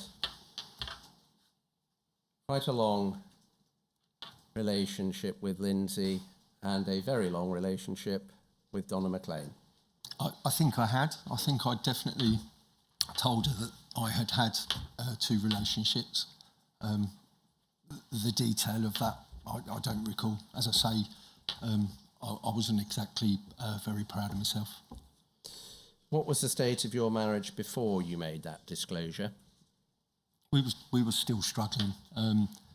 If I'm honest, since I started the posting and with the things that happened, we struggled for lots of different reasons, but we did struggle. And obviously the biggest reason was ultimately my actions. What was the state of your marriage after you made those disclosures? I think I was pretty much immediately asked to leave. If that was in 2004, that would have been before the summer holiday that you described to us a few minutes ago. Absolutely. I think we would have still gone away, but I think at that time, you know, as I say, you tell someone news like that, they don't want you about. I think it is important to say that obviously once we had got over the initial shock, I spent a lot of my downtime at home because I had my young son. She was going out to work at the time. She was, as I say, trying to build a career for herself. And so I would stay at home. I would look after my child, and we would almost swap over. I'm struggling to reconcile that account of staying at home to look after your child with what you said a moment ago, that you were pretty much asked to leave straight away. I was asked to leave straight away. You can't give news to that like that to somebody and they don't say get out. I made nothing there, but after that, obviously, it was the practicalities of having a young child, and so she's going out to work in the morning. We are, for want of a better word, ships crossing in the night. So I would go in, take care of the parental duties, and And then, as I say, when she came back from work, there was no working from home at that time. She was going into London, I think. And we would then swap over, and I would keep away from her. But we still did those things. We still did try to be a family as such, because it was very important to me to maintain that contact with my child. What made you decide to tell your wife when you did? I can't remember, sir. I just think I became overloaded. What made you decide... If I've understood you correctly, you didn't make a decision to tell DC Idell. He asked you to come to a meeting with your evidence. I was definitely pulled into a meeting, and from what I recollect, it was fairly direct, and the term over the side may have been used. Are you having an affair? You need to tell me now. Have you been having an affair? What's going on? And that was when I definitely broke down and explained what had been going on, sir. Were you afraid that if you didn't tell your wife, somebody else would? No, I think it had become just overwhelming for me by that stage, and I didn't like myself very much, as you can appreciate. Did Detective Inspector HN 53 know about any of your undercover relationships? I do not know, sir. You'd have to check with him. As I say, my conversation was with the Detective Chief Inspector. Again, being very careful about anonymity, do you know whether any of your other managers knew about your relationship with Donna McLean? No, sir. As I've said, I had that discussion with my Detective Chief Inspector. It may have cascaded down, but I was not aware, or was not made aware directly that he had told other people. Did you directly tell any other manager? No, sir. You were sharing a flat with HN 77 when you started Yes, sir. your relationship I with believe so, Donna yes. McLean. And am I right that you were with her until you moved into Donna McLean's flat? Yes. And as we've been through, you had quite an intense start to the relationship with Donna Yes. McLean. Did HN 77, your then flatmate, know about your sexual relationship with No, Donna McLean? I don't think so. How did you keep that from her? I think Donna McLean may have only come to that address once. I think I probably would have explained it away as this was an activist or somebody I knew through my undercover work, and we were sort of private, but I was sort of in the process of moving away from there anyway. So does it follow you were positively trying to hide your relationship from HN 77?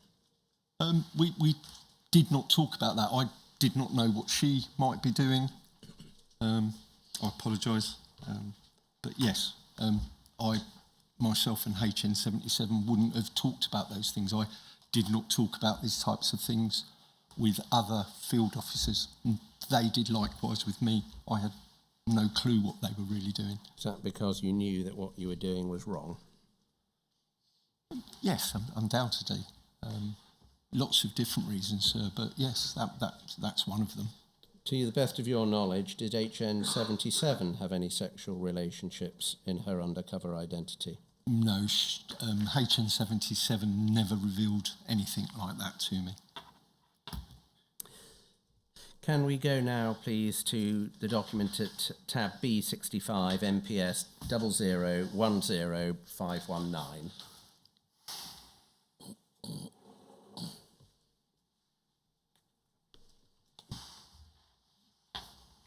This is one of your authorisations. So, It's dated the 1st of October 2003. Could we go to page 3, please? Under the heading psychological risks, Yes. it says concerns about those particular psychological risks associated with the use of a criminal informant clearly do not apply here.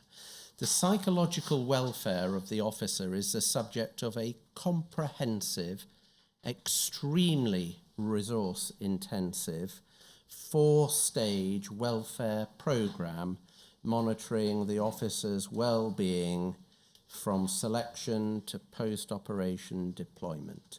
The officer will, during the renewed authorisation period, undergo at least 2 thorough counselling sessions with our eminent contracted psychiatrist. The officer's health is the single most important factor determining the continuation of the operation and is the subject of the closest daily scrutiny by the controller. Yes, sir. To what extent do you agree with that as a description of the care taken of you by the SDS? I probably would have gone to 2 thorough counselling sessions. Apart from that, I wouldn't really agree with it at all, I'm afraid. I think, certainly in my case, we can say that didn't really happen. We used to see psychiatrists, I think it was a couple of times a year, and for me that would involve having a type of debrief appointment, but you know, we wouldn't, it would last a while. There would be tea and coffee drunk and we would go through things, but we never discussed anything truly of interest. It was never really probed into. I had spent, you know, my time getting onto a unit where being closed and keeping secrets was what it was all about. What was the daily reality of welfare care for you?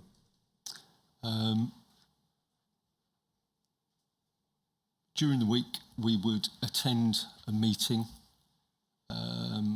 twice of the week, at the beginning and towards the end, where business would be discussed, monies and expenses would be issued. You would be debriefed, but outside of that, I think it was, if you were deploying out in the evening, you would put a phone call in either as soon as you were clear or as soon as was practicable, and you would put a phone call in before you deployed out if you were going out in the afternoon, or on a Friday if you were disappearing for the weekend, things like that. That pattern of communications would tell the office that you were still alive, Yes. where you were, Yes. that sort of thing. Yeah. Was, to what extent were you asked how you were, and that sort of thing? It would be a general chat. How you doing? Yeah, I'm all good. I'm out tonight. Okay. What you doing? Going to a meeting, or we're going to plan an action. Okay. Will you call in when you're clear? I'll do my best. If not, I'll ring you in the morning as soon as I'm back. Thank you. Can we take that document down now, please? Can we have from tab C182, MPS 0010730?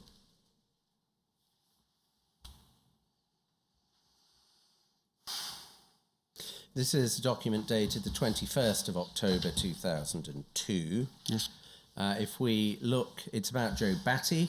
If we look at the first paragraph, Yes, sir. give you a moment to read that. Thank you.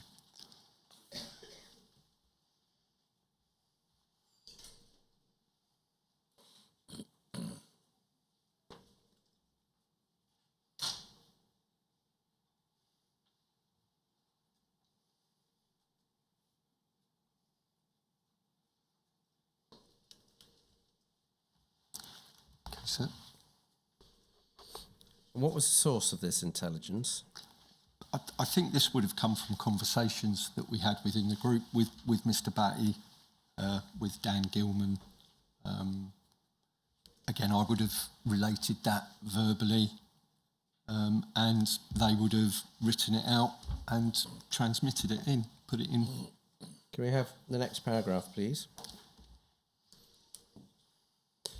Source comment. Batty is aware that London No Platform needs a successful public action to attract numbers to the group, but is very much taken by the notion of a small, committed cadre carrying out raids, quote, in the living rooms, close quotes, of the far right. He is aware that the state might well regard such acts as terrorism and react accordingly. But the recent rise in popularity and street presence of the extreme right wing might, he believes, leave anti-fascists with no other options. I appreciate the system was you handed in intelligence and other people wrote it up. Yeah. Can I take it, though, that from the use of quotations in the living rooms of the far right, was that something you said? Totally possible. I do not recall saying it, but absolutely. That was the system we operated, so we would have been chatting. I may well have said that because that is what I heard. Did Joe Batty say that? I'm saying here that he did, so I believe so, but I cannot say 100% because I submitted so many reports over the years through conversations that I had heard, things I had seen. Did it ever actually happen? Not to my knowledge, no, sir. It would have been a very significant escalation, wouldn't it? Absolutely, sir, yes. In two respects. First of all, so far as the police are concerned, Yep. likely to visit much greater police scrutiny. Absolutely. With the risk of significant prosecutions for yes. serious offences. Yes. And so far as the far right is concerned, once you do that to the far right, they may well seek to reciprocate. Absolutely, sir. Well, for me, we are talking about two sides of the same coin here. I would have received this information, I would have put it in. Did I see anything like this happen? No, sir, I did not. For people like Mr. Gilman and Mr. Batty with jobs, even if they'd wanted to do this, it would have been madness, wouldn't it? Completely, sir, but I obviously am only able to report on what I heard and what I saw. For me to have reported something like this if something had happened, would have been too late. So it was important for me, and the way that I was guided, that you put the information in, because then if there were ever things like this would then be able to be retrieved, and that would be a starting point for some kind of investigation. As I say, I put in lots of reports like this because that's why we were out there. We were the eyes and ears. Their evidence is not only did they not do this, is that they never had any intention to do this because it simply was not the way they operated. That's fine, but again, I could only report what I heard. Are you sure this conversation happened? Yes, sir. I would not have had this conversation with my cover officers if not. Were you reporting something that was said seriously, or was this in reality hot air? Not for me to judge, sir, because if I reported it as hot air and then something happened, obviously I would not be in a very good position, I'm afraid. Well, surely, can I explore that? Certainly. I mean, surely if it was hot air, it would be for you to say so, wouldn't it? Yes, but again, I could only report what I had heard. Were you in the habit of, in order to avoid being criticised if something happened at a later event, in the habit of pitching things high when you reported them? No, sir, I don't think I was, no. Can we take that down now, please, and have from tab B67 MPS 001101.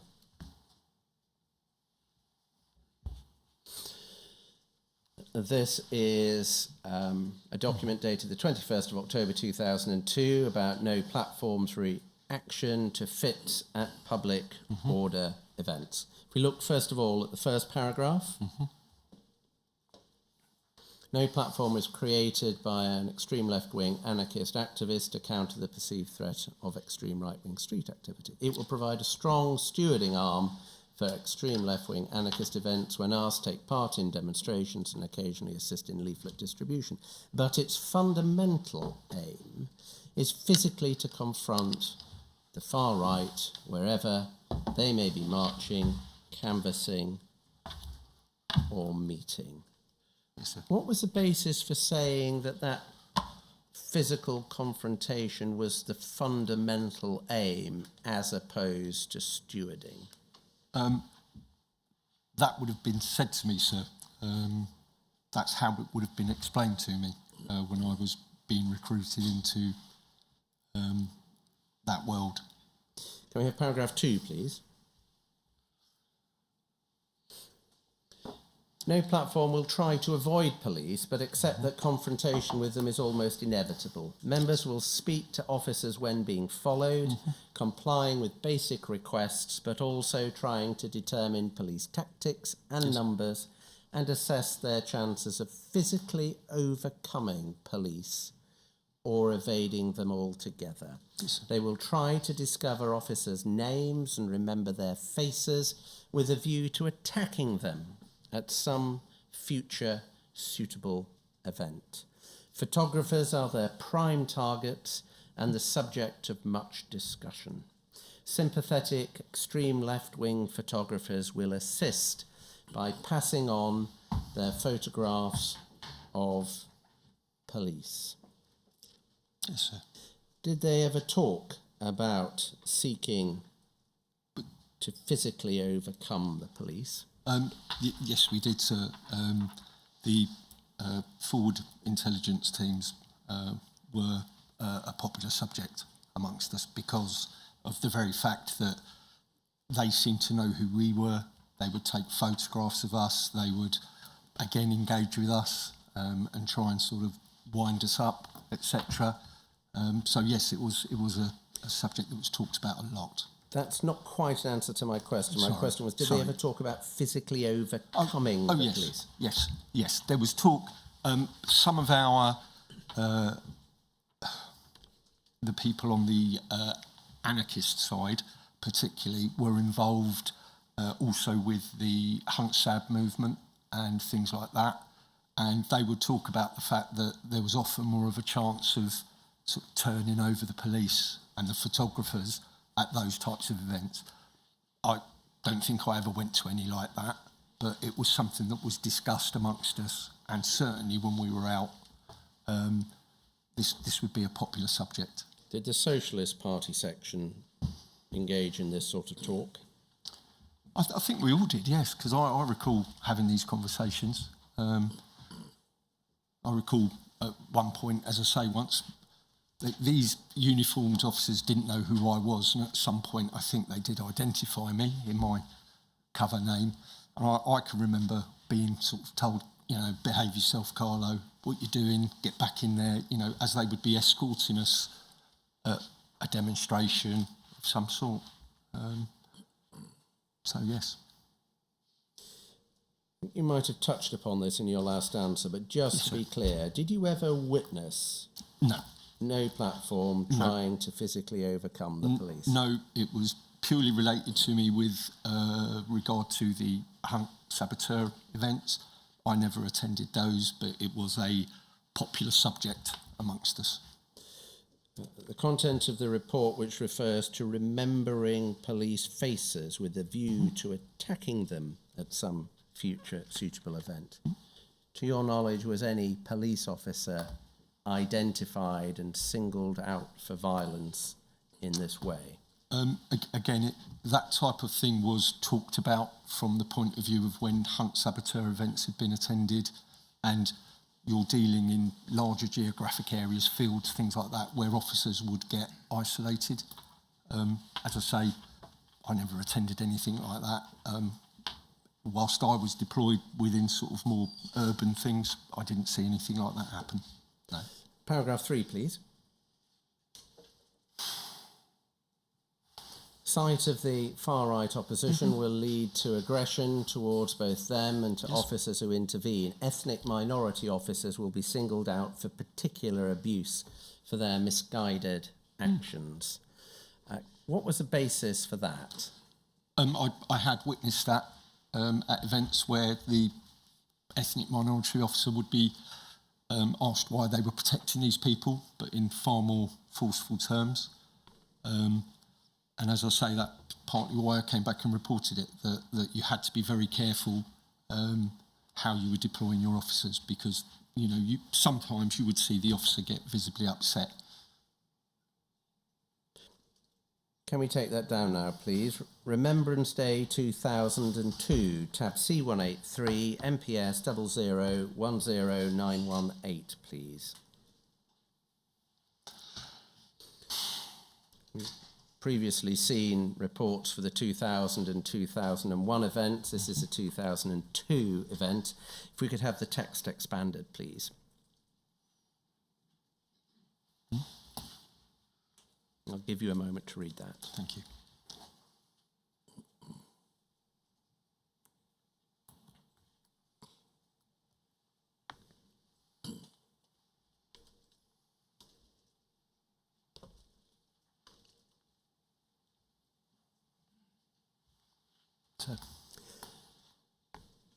What was the source of that intelligence? Again, I think that would have come about from a planning meeting or a social meet-up where it was discussed by the people that I was alongside. What happened on the day? I don't think anything, sir. I'm not sure I even attended, but I don't recall anything happening that I was involved in. The far right could be violent, couldn't they? Absolutely. Very violent. Absolutely. Wouldn't seeking violence with the far right after they'd been drinking be a particularly reckless thing to do? Yes, indeed. But again, we are talking about another group of predominantly males who their reason of existence was to oppose whatever way they could these right-wing groups. It was part of the makeup. I'm pleased it didn't happen that often. The theme of your evidence is there are reports coming in saying that attacks are being planned, et cetera, and then either nothing happens or not very much happens. It's why I was out there, sir. I was out there to provide reporting. More often than not, it was disrupted, whether it was because of my reporting, other reporting that had come from potentially other sources associated in those groups. I cannot say. Was there a lot of bravado that came to nothing? Absolutely. It's a group of males of a certain age, yes. I would liken it to, if we're going to talk about it from a police term, when you've got a whole group of police officers in the back of a minibus. There will be lots of talk, lots of joking, inappropriate talk as well. It did remind me on occasion of being in a police carrier to listen to some of the conversations that were being had. But on top of that, the only other thing I could really compare it to is a football fan type scenario where, again, it's predominantly male and there is a lot of aggression and bravado, verbally, shall we say. Thank you. Can we take that down? Can we go to the autumn of 2002? In the autumn of 2002, a television programme called True Spies was broadcast, which, amongst other things, covered some of the activities of the SDS. Yes, sir. Did you see that programme? I did, sir, yeah. Can you help us with the run up to that programme? Were you invited to take part or anything like that? No, sir. To my knowledge, any serving field officer was excluded. We weren't happy. Were you given any forewarning by managers that it was going to be shown? Yes, I believe we were. I think we were told that it was going to be released. I think at the time it was sort of deemed a positive to put us in a positive light. The secrecy and all of that, and we didn't see it that way, or I didn't. How did you see it? I thought it was dreadful. I thought, again, it was verging on a betrayal. You know, why are you doing this? You're just going to make my life even harder. And how widespread was that view amongst your colleagues? I think it was fairly widespread. It was definitely a topic of conversation, you know, in the whole run-up to it being aired. And were these views expressed to your managers? Yes. And what was their response? That it was out of their hands, as far as I can recall, that it had been a decision made much higher up the chain of command. Were you given any warnings to be more vigilant after the programme was aired about your security and your cover legend? I think we were. I think more than anything, we were told if we had any doubts, we would need to report it back. And then they would look into it for us. Do you recall any discussions about a potential threat to a former officer in New Zealand arising from the programme and a decision to relocate that officer to Australia? No, sir. Recall any discussions about John Dines? I knew the name, sir. I'm sure I would have heard about it whilst I was in the office. You say heard about it? About his name and about the fact that the officer had to be relocated. Again, I think it was taken that there was some kind of relationship issue. And how much talk in the office was there about that? Only from the point of view that the former officer needed to be relocated. The back office didn't like us looking too much into things like that. They were very much, we could access files, but we would have to ask their permission to look at them if it wasn't, well, even if it was related to our operation. How widespread in the unit when you were serving in it was the belief that John Dines had had a sexual relationship with Helen Steele? It was gossip. I did not know him personally.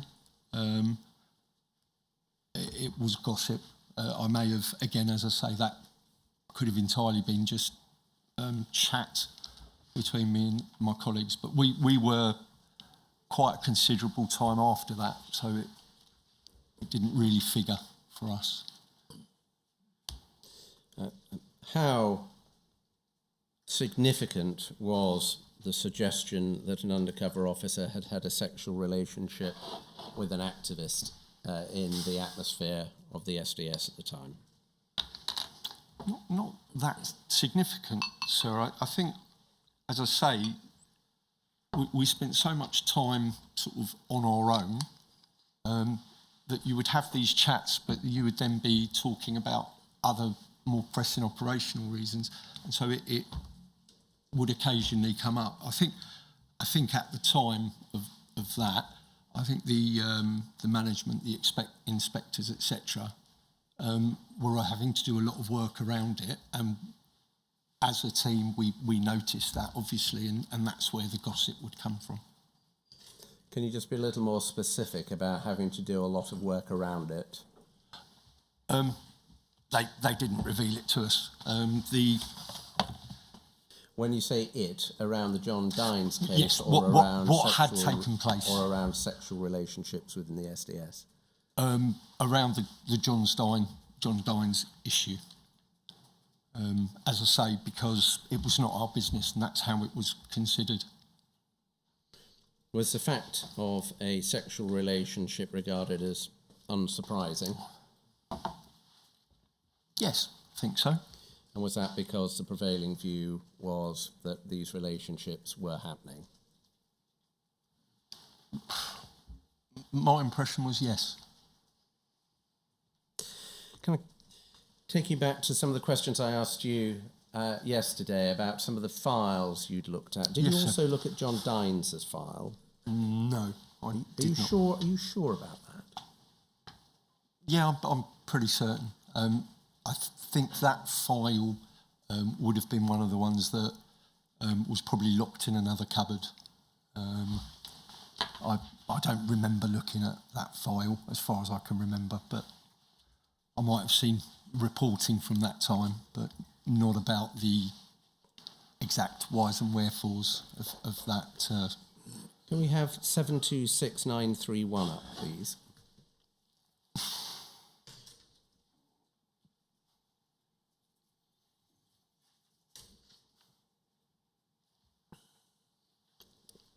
This is one of the manuscript notes of your Operation Hearn interview in 2013. Can we go to page 12, please?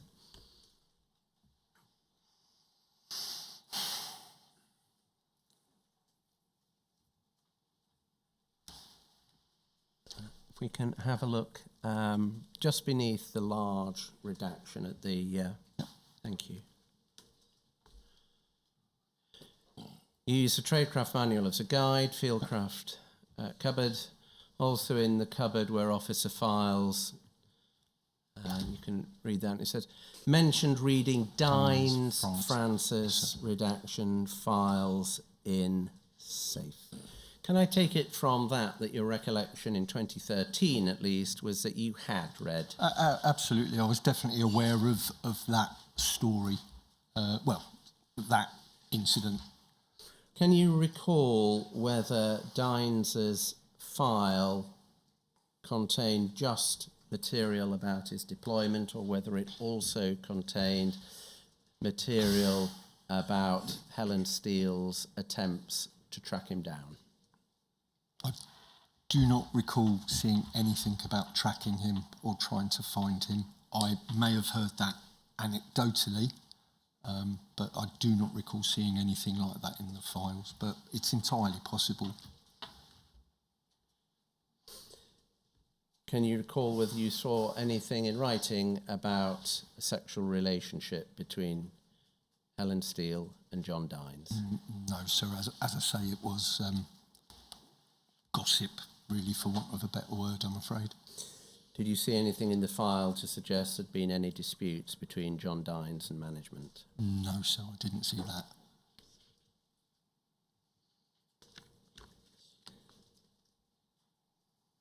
Do you recall HN53 informing you that John Dines was being moved from New Zealand to Australia because a female wherry was tracking him down?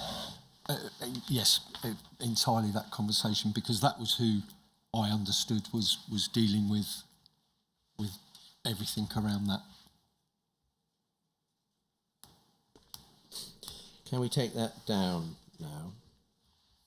I can take you to the parts of your Hearn interviews if we need to do that. But in your Hearn interviews, it's recorded that you said something to the effect that Helen Steele was running the Counter Olympic network and that she was involved romantically with somebody. Entirely possible, yes. If it was suggested to you that you were, in saying that, confusing Helen Steele with somebody else, would you be able to help us with whether you would agree or disagree with that? Entirely possible. I did not know Helen Steele personally. I may have picked up, again, as I say, stuff vocally. So I would not disagree with that. I cannot really remember it. It was not, sorry to say, but it was not that important to me. I was just reporting about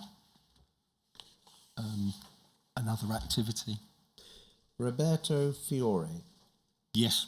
a far-right Italian politician, Yes, sir. leader of the Forza Nuova party, Yep. who had led the Third Position movement Yes.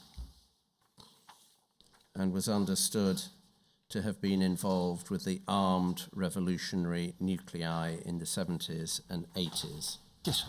the group responsible or believed to be responsible for the Bologna station bombing. Did you knew who he was? Yes, I know my Italian history, sir. I come from that region of Italy. Yes. And you knew all of that before your deployment? I would have read about it, definitely, yes. And as I say, when that took place, I think I would have been 15, 16. I think I would have probably been in Italy that summer, so it would have been in the news a lot. Yes. As part of your legend, did you speak about supposed activism in Italy? Yeah, I think it did form part of my legend, yes. I've never actually done anything like that in Italy, but it was part of my legend, I think. You spoke about the extreme right, Yes. and did you mention the Red Brigade? Definitely would have mentioned Red Brigades, would have definitely talked about the years of lead. Yes. Did you insinuate that you might have had contacts with or had some involvement with the Red Brigade? If that was what was assumed, I wouldn't have discouraged it, because again, it's part of my legend to show that I had a sort of left-wing tradition, which was partially true from my family background, but not for me personally. I'd like to return to the New Year's Eve party on the 31st of December 2002. Is it right that conversation turned to Roberto Fiore Yeah, it could well have been, yes. after the engagement? At some point in the night, yes, but we used to talk about people like Roberto Fiore and various others all the time. We would talk about, opposing activists or people who had, a presence in the UK or in London. Specifically, a property said to be linked to Roberto Fiore or his party and the Italian far right. I have read this. Am I allowed to describe the shop, or Yes? known as a charity shop? Yes. Yep, I remember that being talked about. I'd never been to the place. I knew it was in the environs of where I was living, but I'd never been there. I couldn't point you to it. Very close to Elgin Avenue. Say so, sir, but as I say, I'd never been there. On the junction between Elgin Avenue and Sherland Road. Don't know, sir.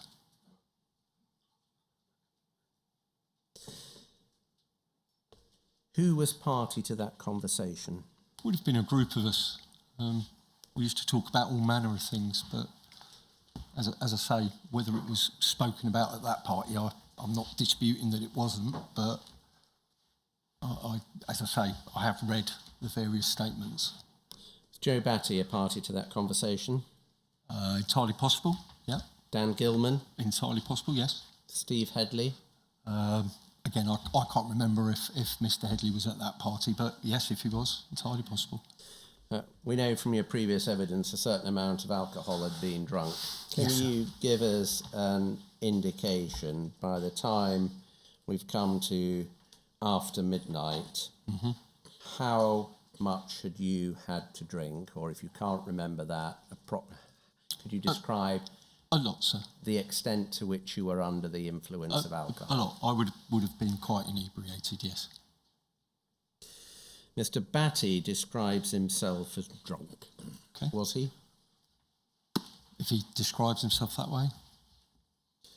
Mr. Gilman describes himself as slightly tipsy.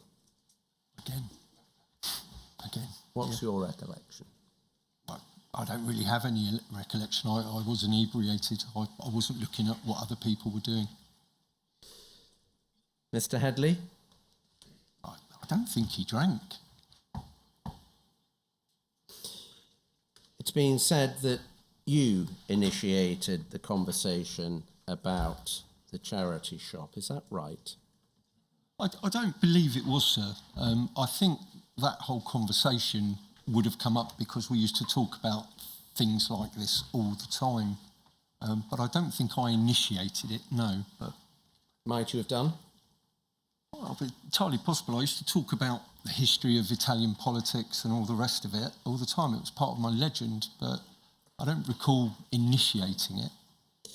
Did you say something to the effect that wouldn't it be terrible if something like a firebombing were to happen? No, sir. No, Are you sir. sure about that? Yes, sir. Mr. Batty's evidence was that you definitely used the word firebombing.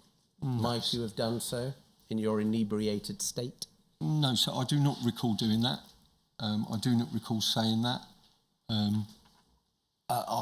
Yeah, that's all I can say. No.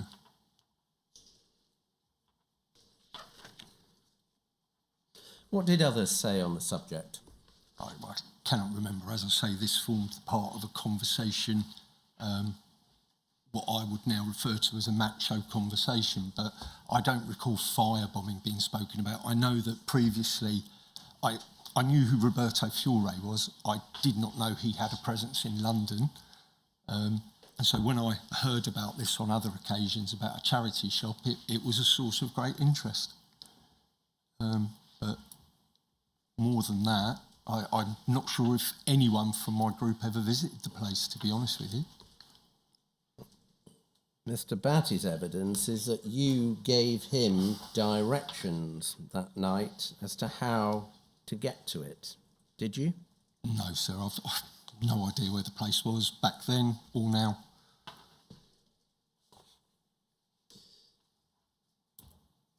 Did anybody go to that charity bookshop very close to the flat at Elgin Avenue that night? No, sir. We were out the front. There were steps down and a wall, so people would go out there to smoke and things. I certainly did not go there because, as I say, I have no idea really where it was. I don't think I saw anybody else disappear off. It was more a case of sitting out there to smoke and chat and drink. It was quite cold as well at that time of year, so you didn't hang about outside too long. Mr. Gilman said that you did go with him to look at the shop that night. Might you have done so? No, sir. I don't remember doing that. No. You might not remember because of how much you'd had to drink. Can you help us? Did you go to the shop? No, I did not. Might you have done so? It's entirely possible. Is entirely possible, but I do not recall doing that. Mr. Batty said he banged the window there. Did you either see that or hear about it? No. Why would we? Well, okay. No, I did not. It said that a few days later, you drove past the shop with Mr. Batty in your car. Entirely possible. I did live around there, but Mr. Gilman says he was also in the vehicle and that you drove slowly past it. I may well have done, but I don't recall driving slowly past anywhere around there. As I say, at that time I was living around there. Can you recall the circumstances in which you drove slowly past the shop? No, sir. I was the driver. I used to drive members of the group around. I had a licence and a vehicle. I think most of them did not. Mr. Batty said the drive past occurred after drinking in a Maida Vale pub and on the way to the tube station. Does that ring any bells? I might have driven past, but again, no. Mr. Gilman's evidence was that the journey started at your flat. Does that ring any bells? No, sir. I'm not disputing it. I used to drive people around all the time, but that does not ring bells. I have to be honest. It said that you remarked on the shop something to the effect of, that's the building, the one we were talking about the other night, you should think about what we should do to it. Did you say anything to that effect? No, sir. If something like had been said, it could have been that it was being pointed out to me, but I don't recall that. I certainly wouldn't have said anything like that. You said you would have taken great interest in talk about Yes, the shop. because it was a subject I could talk about, because I understood the history of the owner and his associates. Because, as I say, growing up in Italy, it was a very big news story. So it allowed me to talk, but... Once you did know about the shop, did you remark upon it as you passed it to your fellow activists? No, sir. Are you sure about that? Yes, as much as I can be, with the amount of time that's elapsed. We would have talked about these types of things all the time, but I do not have a specific memory of that particular subject, talking about we should do something to that. No, sir. Did those who you were mixing with do anything to research the premises? I never heard anything, no. Did those you were mixing with contemplate any form of action against the charity shop? Again, I never picked up any chatter, for want of a better word.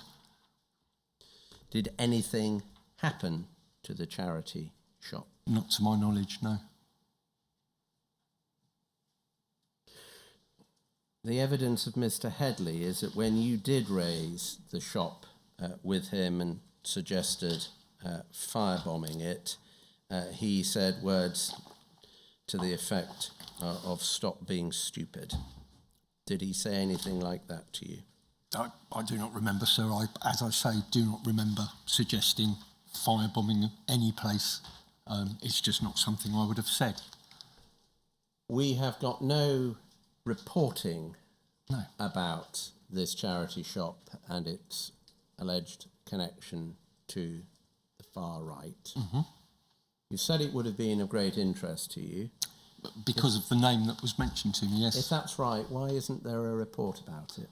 Because obviously I did not consider that it was that important. I may have come back into the office and said, did we know, well, I probably did say that, did we know that Roberto Fiore was in London?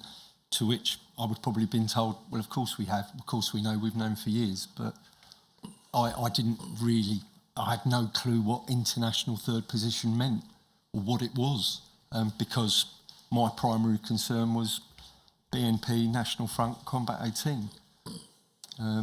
So, no. But of course I know the name, as I say. I grew up with that. So would that be a convenient time to stop? Certainly would. We will resume tomorrow at 10. For the benefit of those who are attending tomorrow, we will not sit a minute after 4:30.